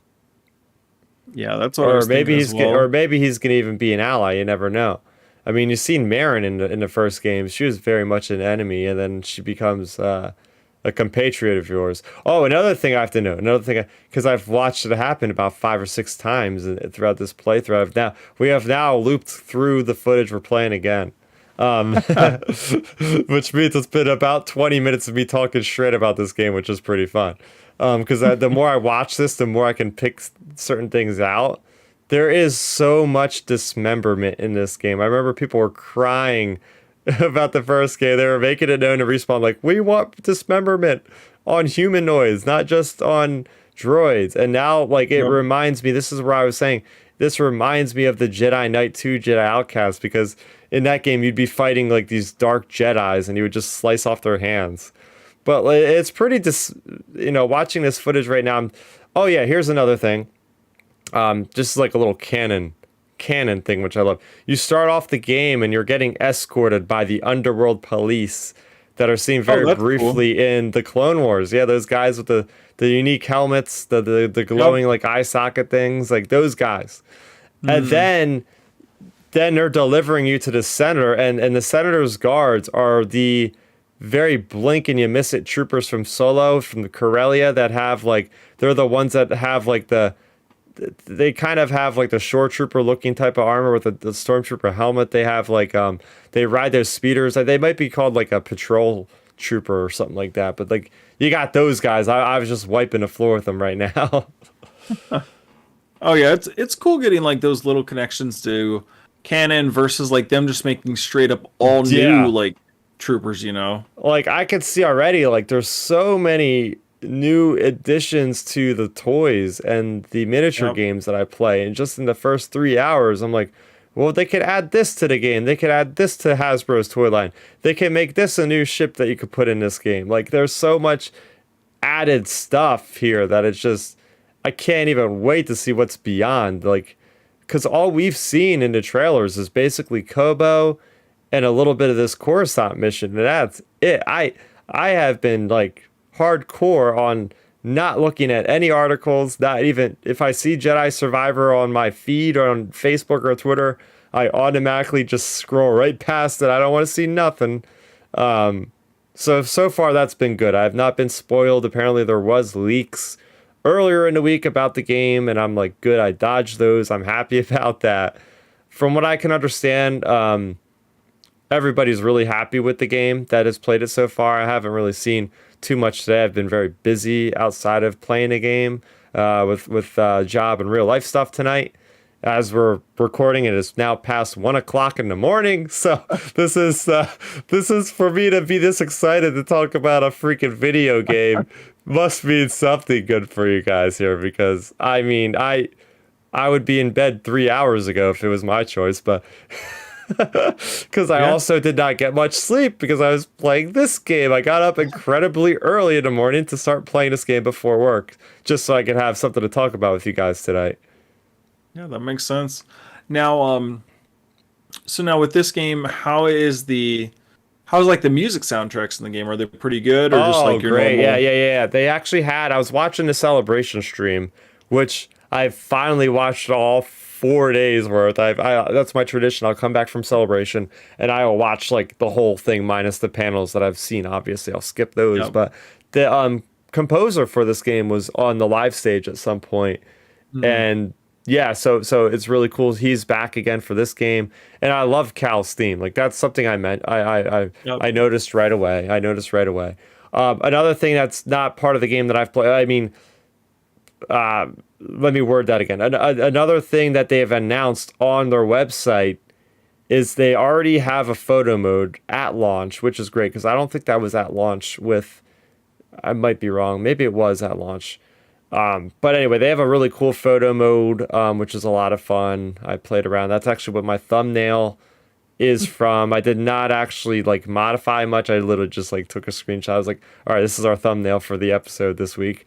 But they also announced, which is a big deal for a lot of people, myself included, that they have a new game plus mode that is launching literally with the game. So as soon as you beat the game once, you can go back, have all your force abilities, all that stuff, which is going to be great for like a streaming playthrough. Like that's if I go to stream the game, which probably will happen at some point, or at least I'll do walkthroughs somehow.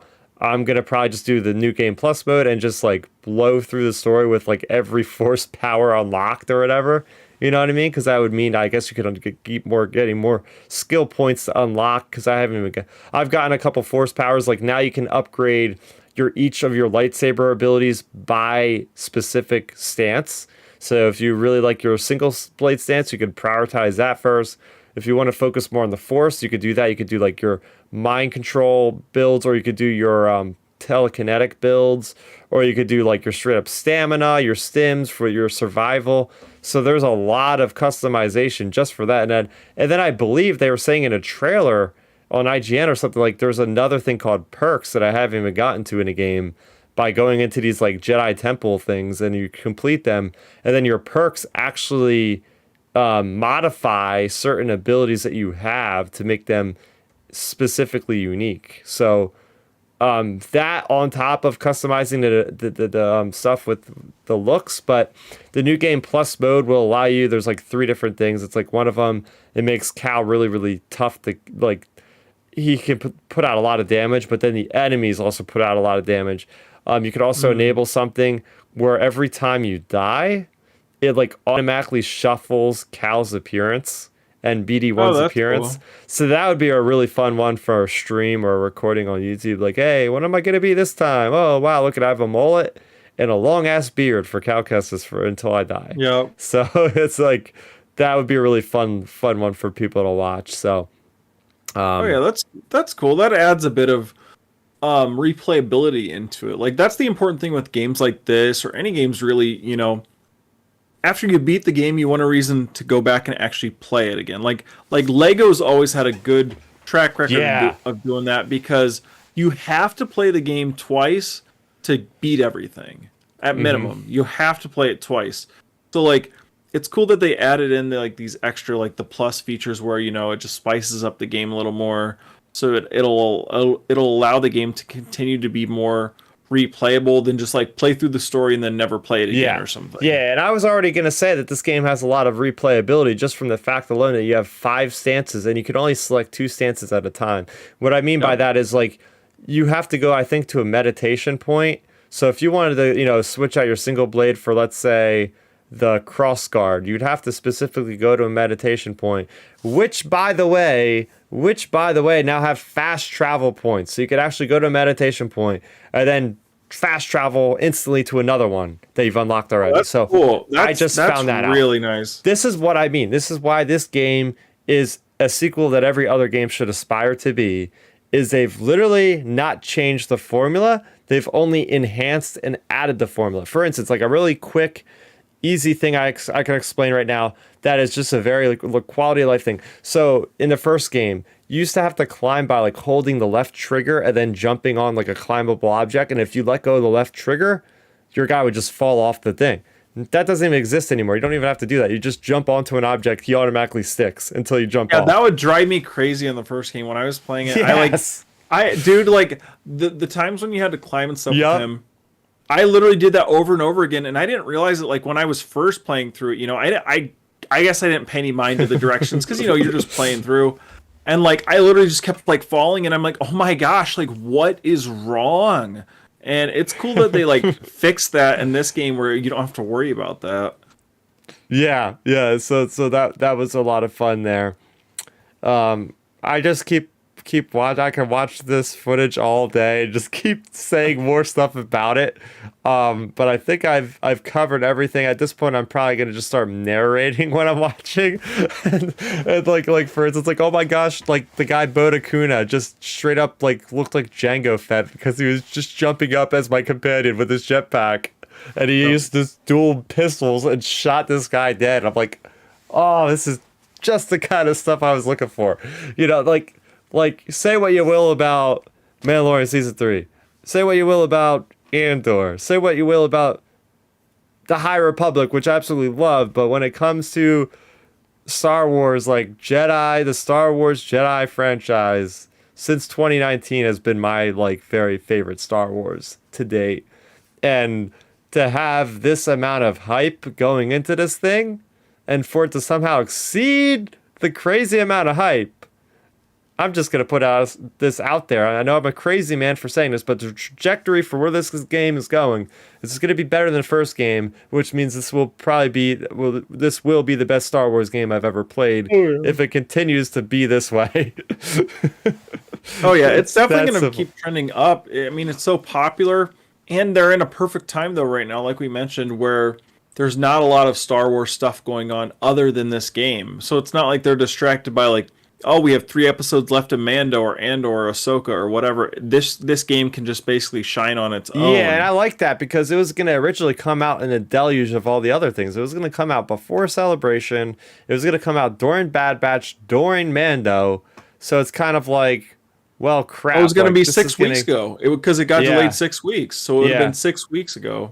And it would have been, I wouldn't say it was lost in the shuffle. In fact, I could have seen I already see the articles in my head. This game is better than Mandalorian and Bad Batch. This game is a better story Yup. than everything else this year. Oh I yeah. hate to say it, but it's looking that way already. Just from the emotional punches it pulled already in the first hour. As I was playing, I was like, damn, there's some feels and emotion behind this game already. Like they are not pulling any punches already on this game. It's crazy. Yeah, yeah, that's good. Now, how so I know you mentioned I was going to ask you earlier too when you were mentioning like cutting people's hands off and those type Yeah. of things.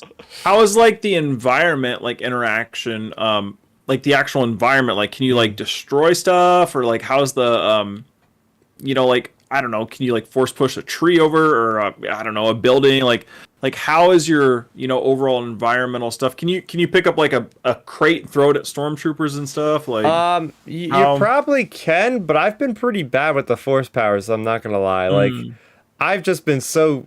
This is the best lightsaber combat you'll see in a video game. It's like, mm, and I've just been like trying to get better at that. Like, and even have an yep. added feature at the meditation zones.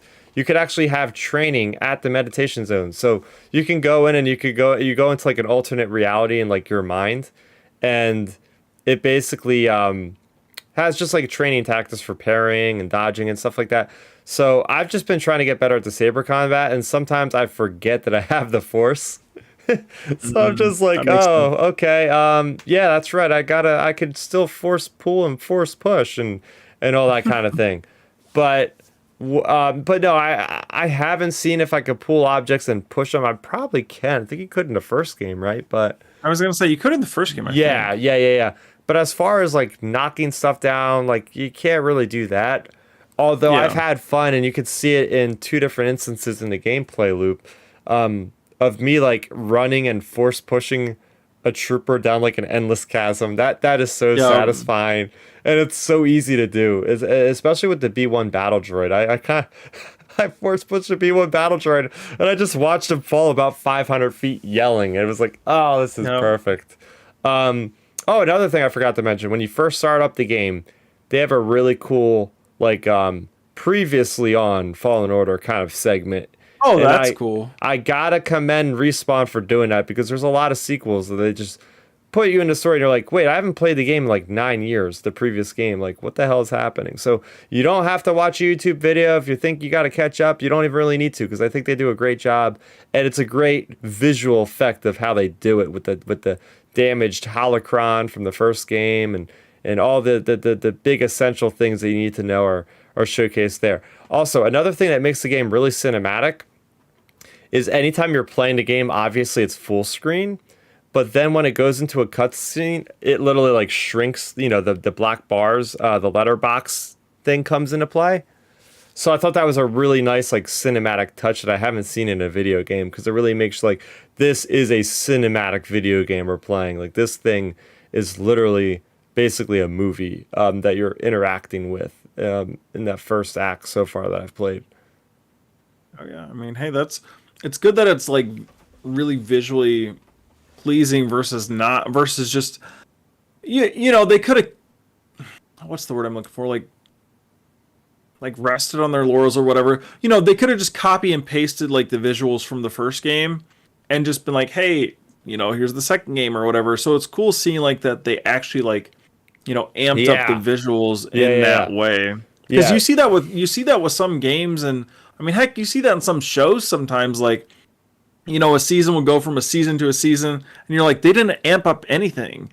And then like, it's cool that they bumped it up from the first game to this one. Yeah, and it's funny because like they work really hard on this game because they had to work on brand new hardware. It's not just simply like, oh, we're making this on Xbox One. It's the same generation. We just bump up the textures or something. Like, no, they had to work with like brand new architecture, and then they're still on Unreal. They're still using Unreal Engine 4, which was with the previous game, but they're dealing with new hardware. Now, this is perhaps, and again, I haven't looked into anything, so take this with a grain of salt, but from the director Stig Asmussen said in an interview with IGN, he said, ultimately this is thought of him, if this game does well, he wants to do a third one.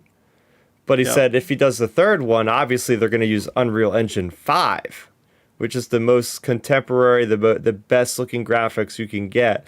So in fact, like if they do 3, they're going to have to reinvent themselves for a third time, because now they're going to have to learn how to use that new technology. So like with every game, they are really pushing the envelope with how it is that they are addressing like visuals and gameplay. And oh my gosh, like I'm watching this sequence with the senator, and when he has the lightsaber up to Cal, just looking at the lightsaber effects itself, the way that the blade is just like pulsating, like it just looks so good.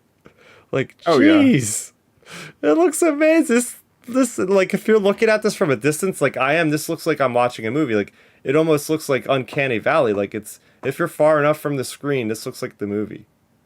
Oh yeah. This looks really good. Yeah, I really do like the looks overall in this game. Just like the way the characters move, lightsabers. Yeah, the way their faces, like Yep. the cinematics of just like the facial animations are just so lifelike. Yep. The body structures on them look like really even versus like Mm-hmm. sometimes games like you look at characters and like the body model or player model looks off sometimes, and like it actually looks like like an actual human versus not. But what I love about the saber combat is you feel the weight of the saber. Like when like this combat scenario when you first start fighting the patrol troopers here, like every swing of that saber, you're connecting with them, and it's like, oh my gosh, like especially when you go see an arm flying out, it's like, oh, and the takedowns, oh my gosh, the takedowns are brutal. Like I just spun that guy around, slashed him in the back. It looked like his entire spine just collapsed in on himself. Like, oh my god. Like sometimes I just take these guys out, I'm just like wincing, like, ee, oh, that's Oh yeah. nasty. Just impaled by saber. Like, wow. Oh yeah, it looks so good. Anyway, Um, but yeah, gosh. yes. I don't know how any other questions for you. Or not. I mean, I went through all my main ones. Do you have any? I don't know. Is there? Actually, I guess I'll ask you this. So, we've gone all positive. We're only 3 hours into the game. Are there any tidbits where you're like, oh, I wish they would have improved this a little or changed this a little? Like any little negative tidbits that you can even think of so far, or not really? I I really can't think of any. Hey, And that's good. I like the only thing I had was the stupid game not working in the beginning, and I fixed that problem. Yeah. So I was like, now that I'm playing the game, I'm having a great time, and for me to close it out, like I talk about this sometimes. Like I got that Star Wars high today. Like I was playing this game, and I was like, I had to leave for work, and I was really bummed about it. I was like, I should, if I didn't go on that European vacation, I might have considered just like taking a day off, a vacation day, to just play this game all day, because I was at work and I was just like it's one of those things like you're thinking about, like the same thing with the High Republic book I read the other day, the Cataclysm book. Like you're not actively reading it, you're somewhere else, and you're still thinking about the book or the story. And I was thinking about this game in my head all day long. I haven't played it since. I've been busy, but it's just like, damn it, I just want to go home and play this game. And that's always a great sign that the game is a kick-ass game that is quality, that they've taken their time. I was happy to see that they took the 6 weeks of extra time that they needed to iron out the bugs, to polish the game a lot more, because you only make a first impression once, right? So, you don't want to be a Cyberpunk 2077 where people play the game for 30 minutes like me, and then they still haven't played it almost 3 years later because they're still improving the game, Oh, so yeah. it's great to see that. That's good. Oh yeah, that's really good because you see that happen. I mean, like you said, Cyberpunk, people haven't played it since. You haven't heard anybody talk about it since, and it's just like, okay.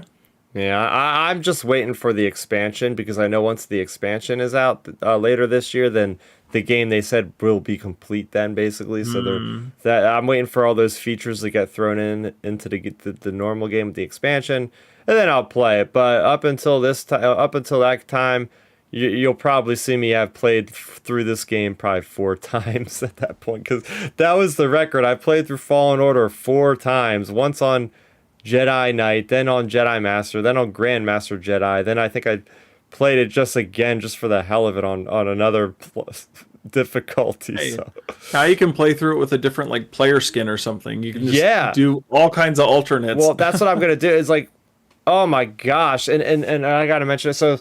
So when you're with a companion, and by the way, you're gonna have multiple companions. I just seen there's moments where you have like team up actions to like for like an enemy finisher. So there was a KX security droid, the ones that look like K2SO. Took him down to a certain amount of health, and it automatically like triggered this like synced up dynamic animation where you see like the behind the back shot of Bo Dakuna like with his jetpack like firing his blasters like Jango Fett. Then you like zoom in on Cal, who just like slices the entire droid down the center in half, and it's like this like little like 5 second like Avengers type of team up thing you'd see in the movies. And it just, that extra little bit of flair is just, it goes such a long way with those little tidbits of extra, that just really help like cement this game. And like, this is a huge AAA game, no doubt about it. The amount of rendering, the amount of little dynamic detail in every one of these environments, it's just crazy. I was watching my one friend, Eric Struthers, his Twitch handle is like Mouse Rat something, and he was streaming like the game for like close to 2 hours, and I don't even think he got off of Coruscant yet because he's like talking to his stream people like, "Hey guys, you might get bored, but I'm going to be looking at every little detail in every one of these levels." And I was like, dude, I'm so with you. I was like, I do the same thing. Like, I'm taking my time, just like looking. Like, I was writing at Senator's yacht, and I was looking back, and I'm like, oh my gosh, I think that he has a skull of like a Kalish on his trophy wall. It's like the same species as Grievous, like there's like a bunch of skulls on the wall. I'm like, oh my gosh, I recognize that alien species, and so it's like those little stupid things. I'm like, oh my. This is why this game's going to take me like 40 hours. And again, I have no idea even how long this game is going to take.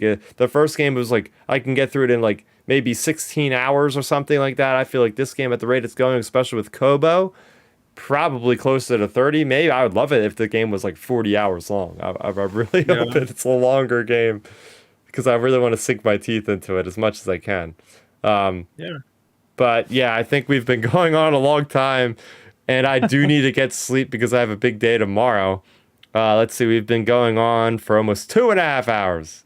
Hey, there we go. So I think it's a good time to call it. But I want to thank everybody for joining us in the chat. We had Chris, we had Aaron, we had Dark Nerdy Gonzo. Thanks everybody. Milton will be back most likely next week, and we'll be most likely back at 9 p.m. Eastern. I know Dark Nerdy Gonzo is getting a kick out of it because he says he's more of a vampire, so this is kind of his style to watch something this late at night. It's outer we rim go. transmission after dark, if you will. And Yep. I like to think we did okay. Especially as I started talking about Jedi Survivor, I pepped up a little bit. I was yawning quite a bit during the Mandalorian stuff. I was trying to hold it back as much as I could with less than 5 hours of sleep playing this darn game. But, it was worth it. It was worth playing this game on launch day. I'm happy about it.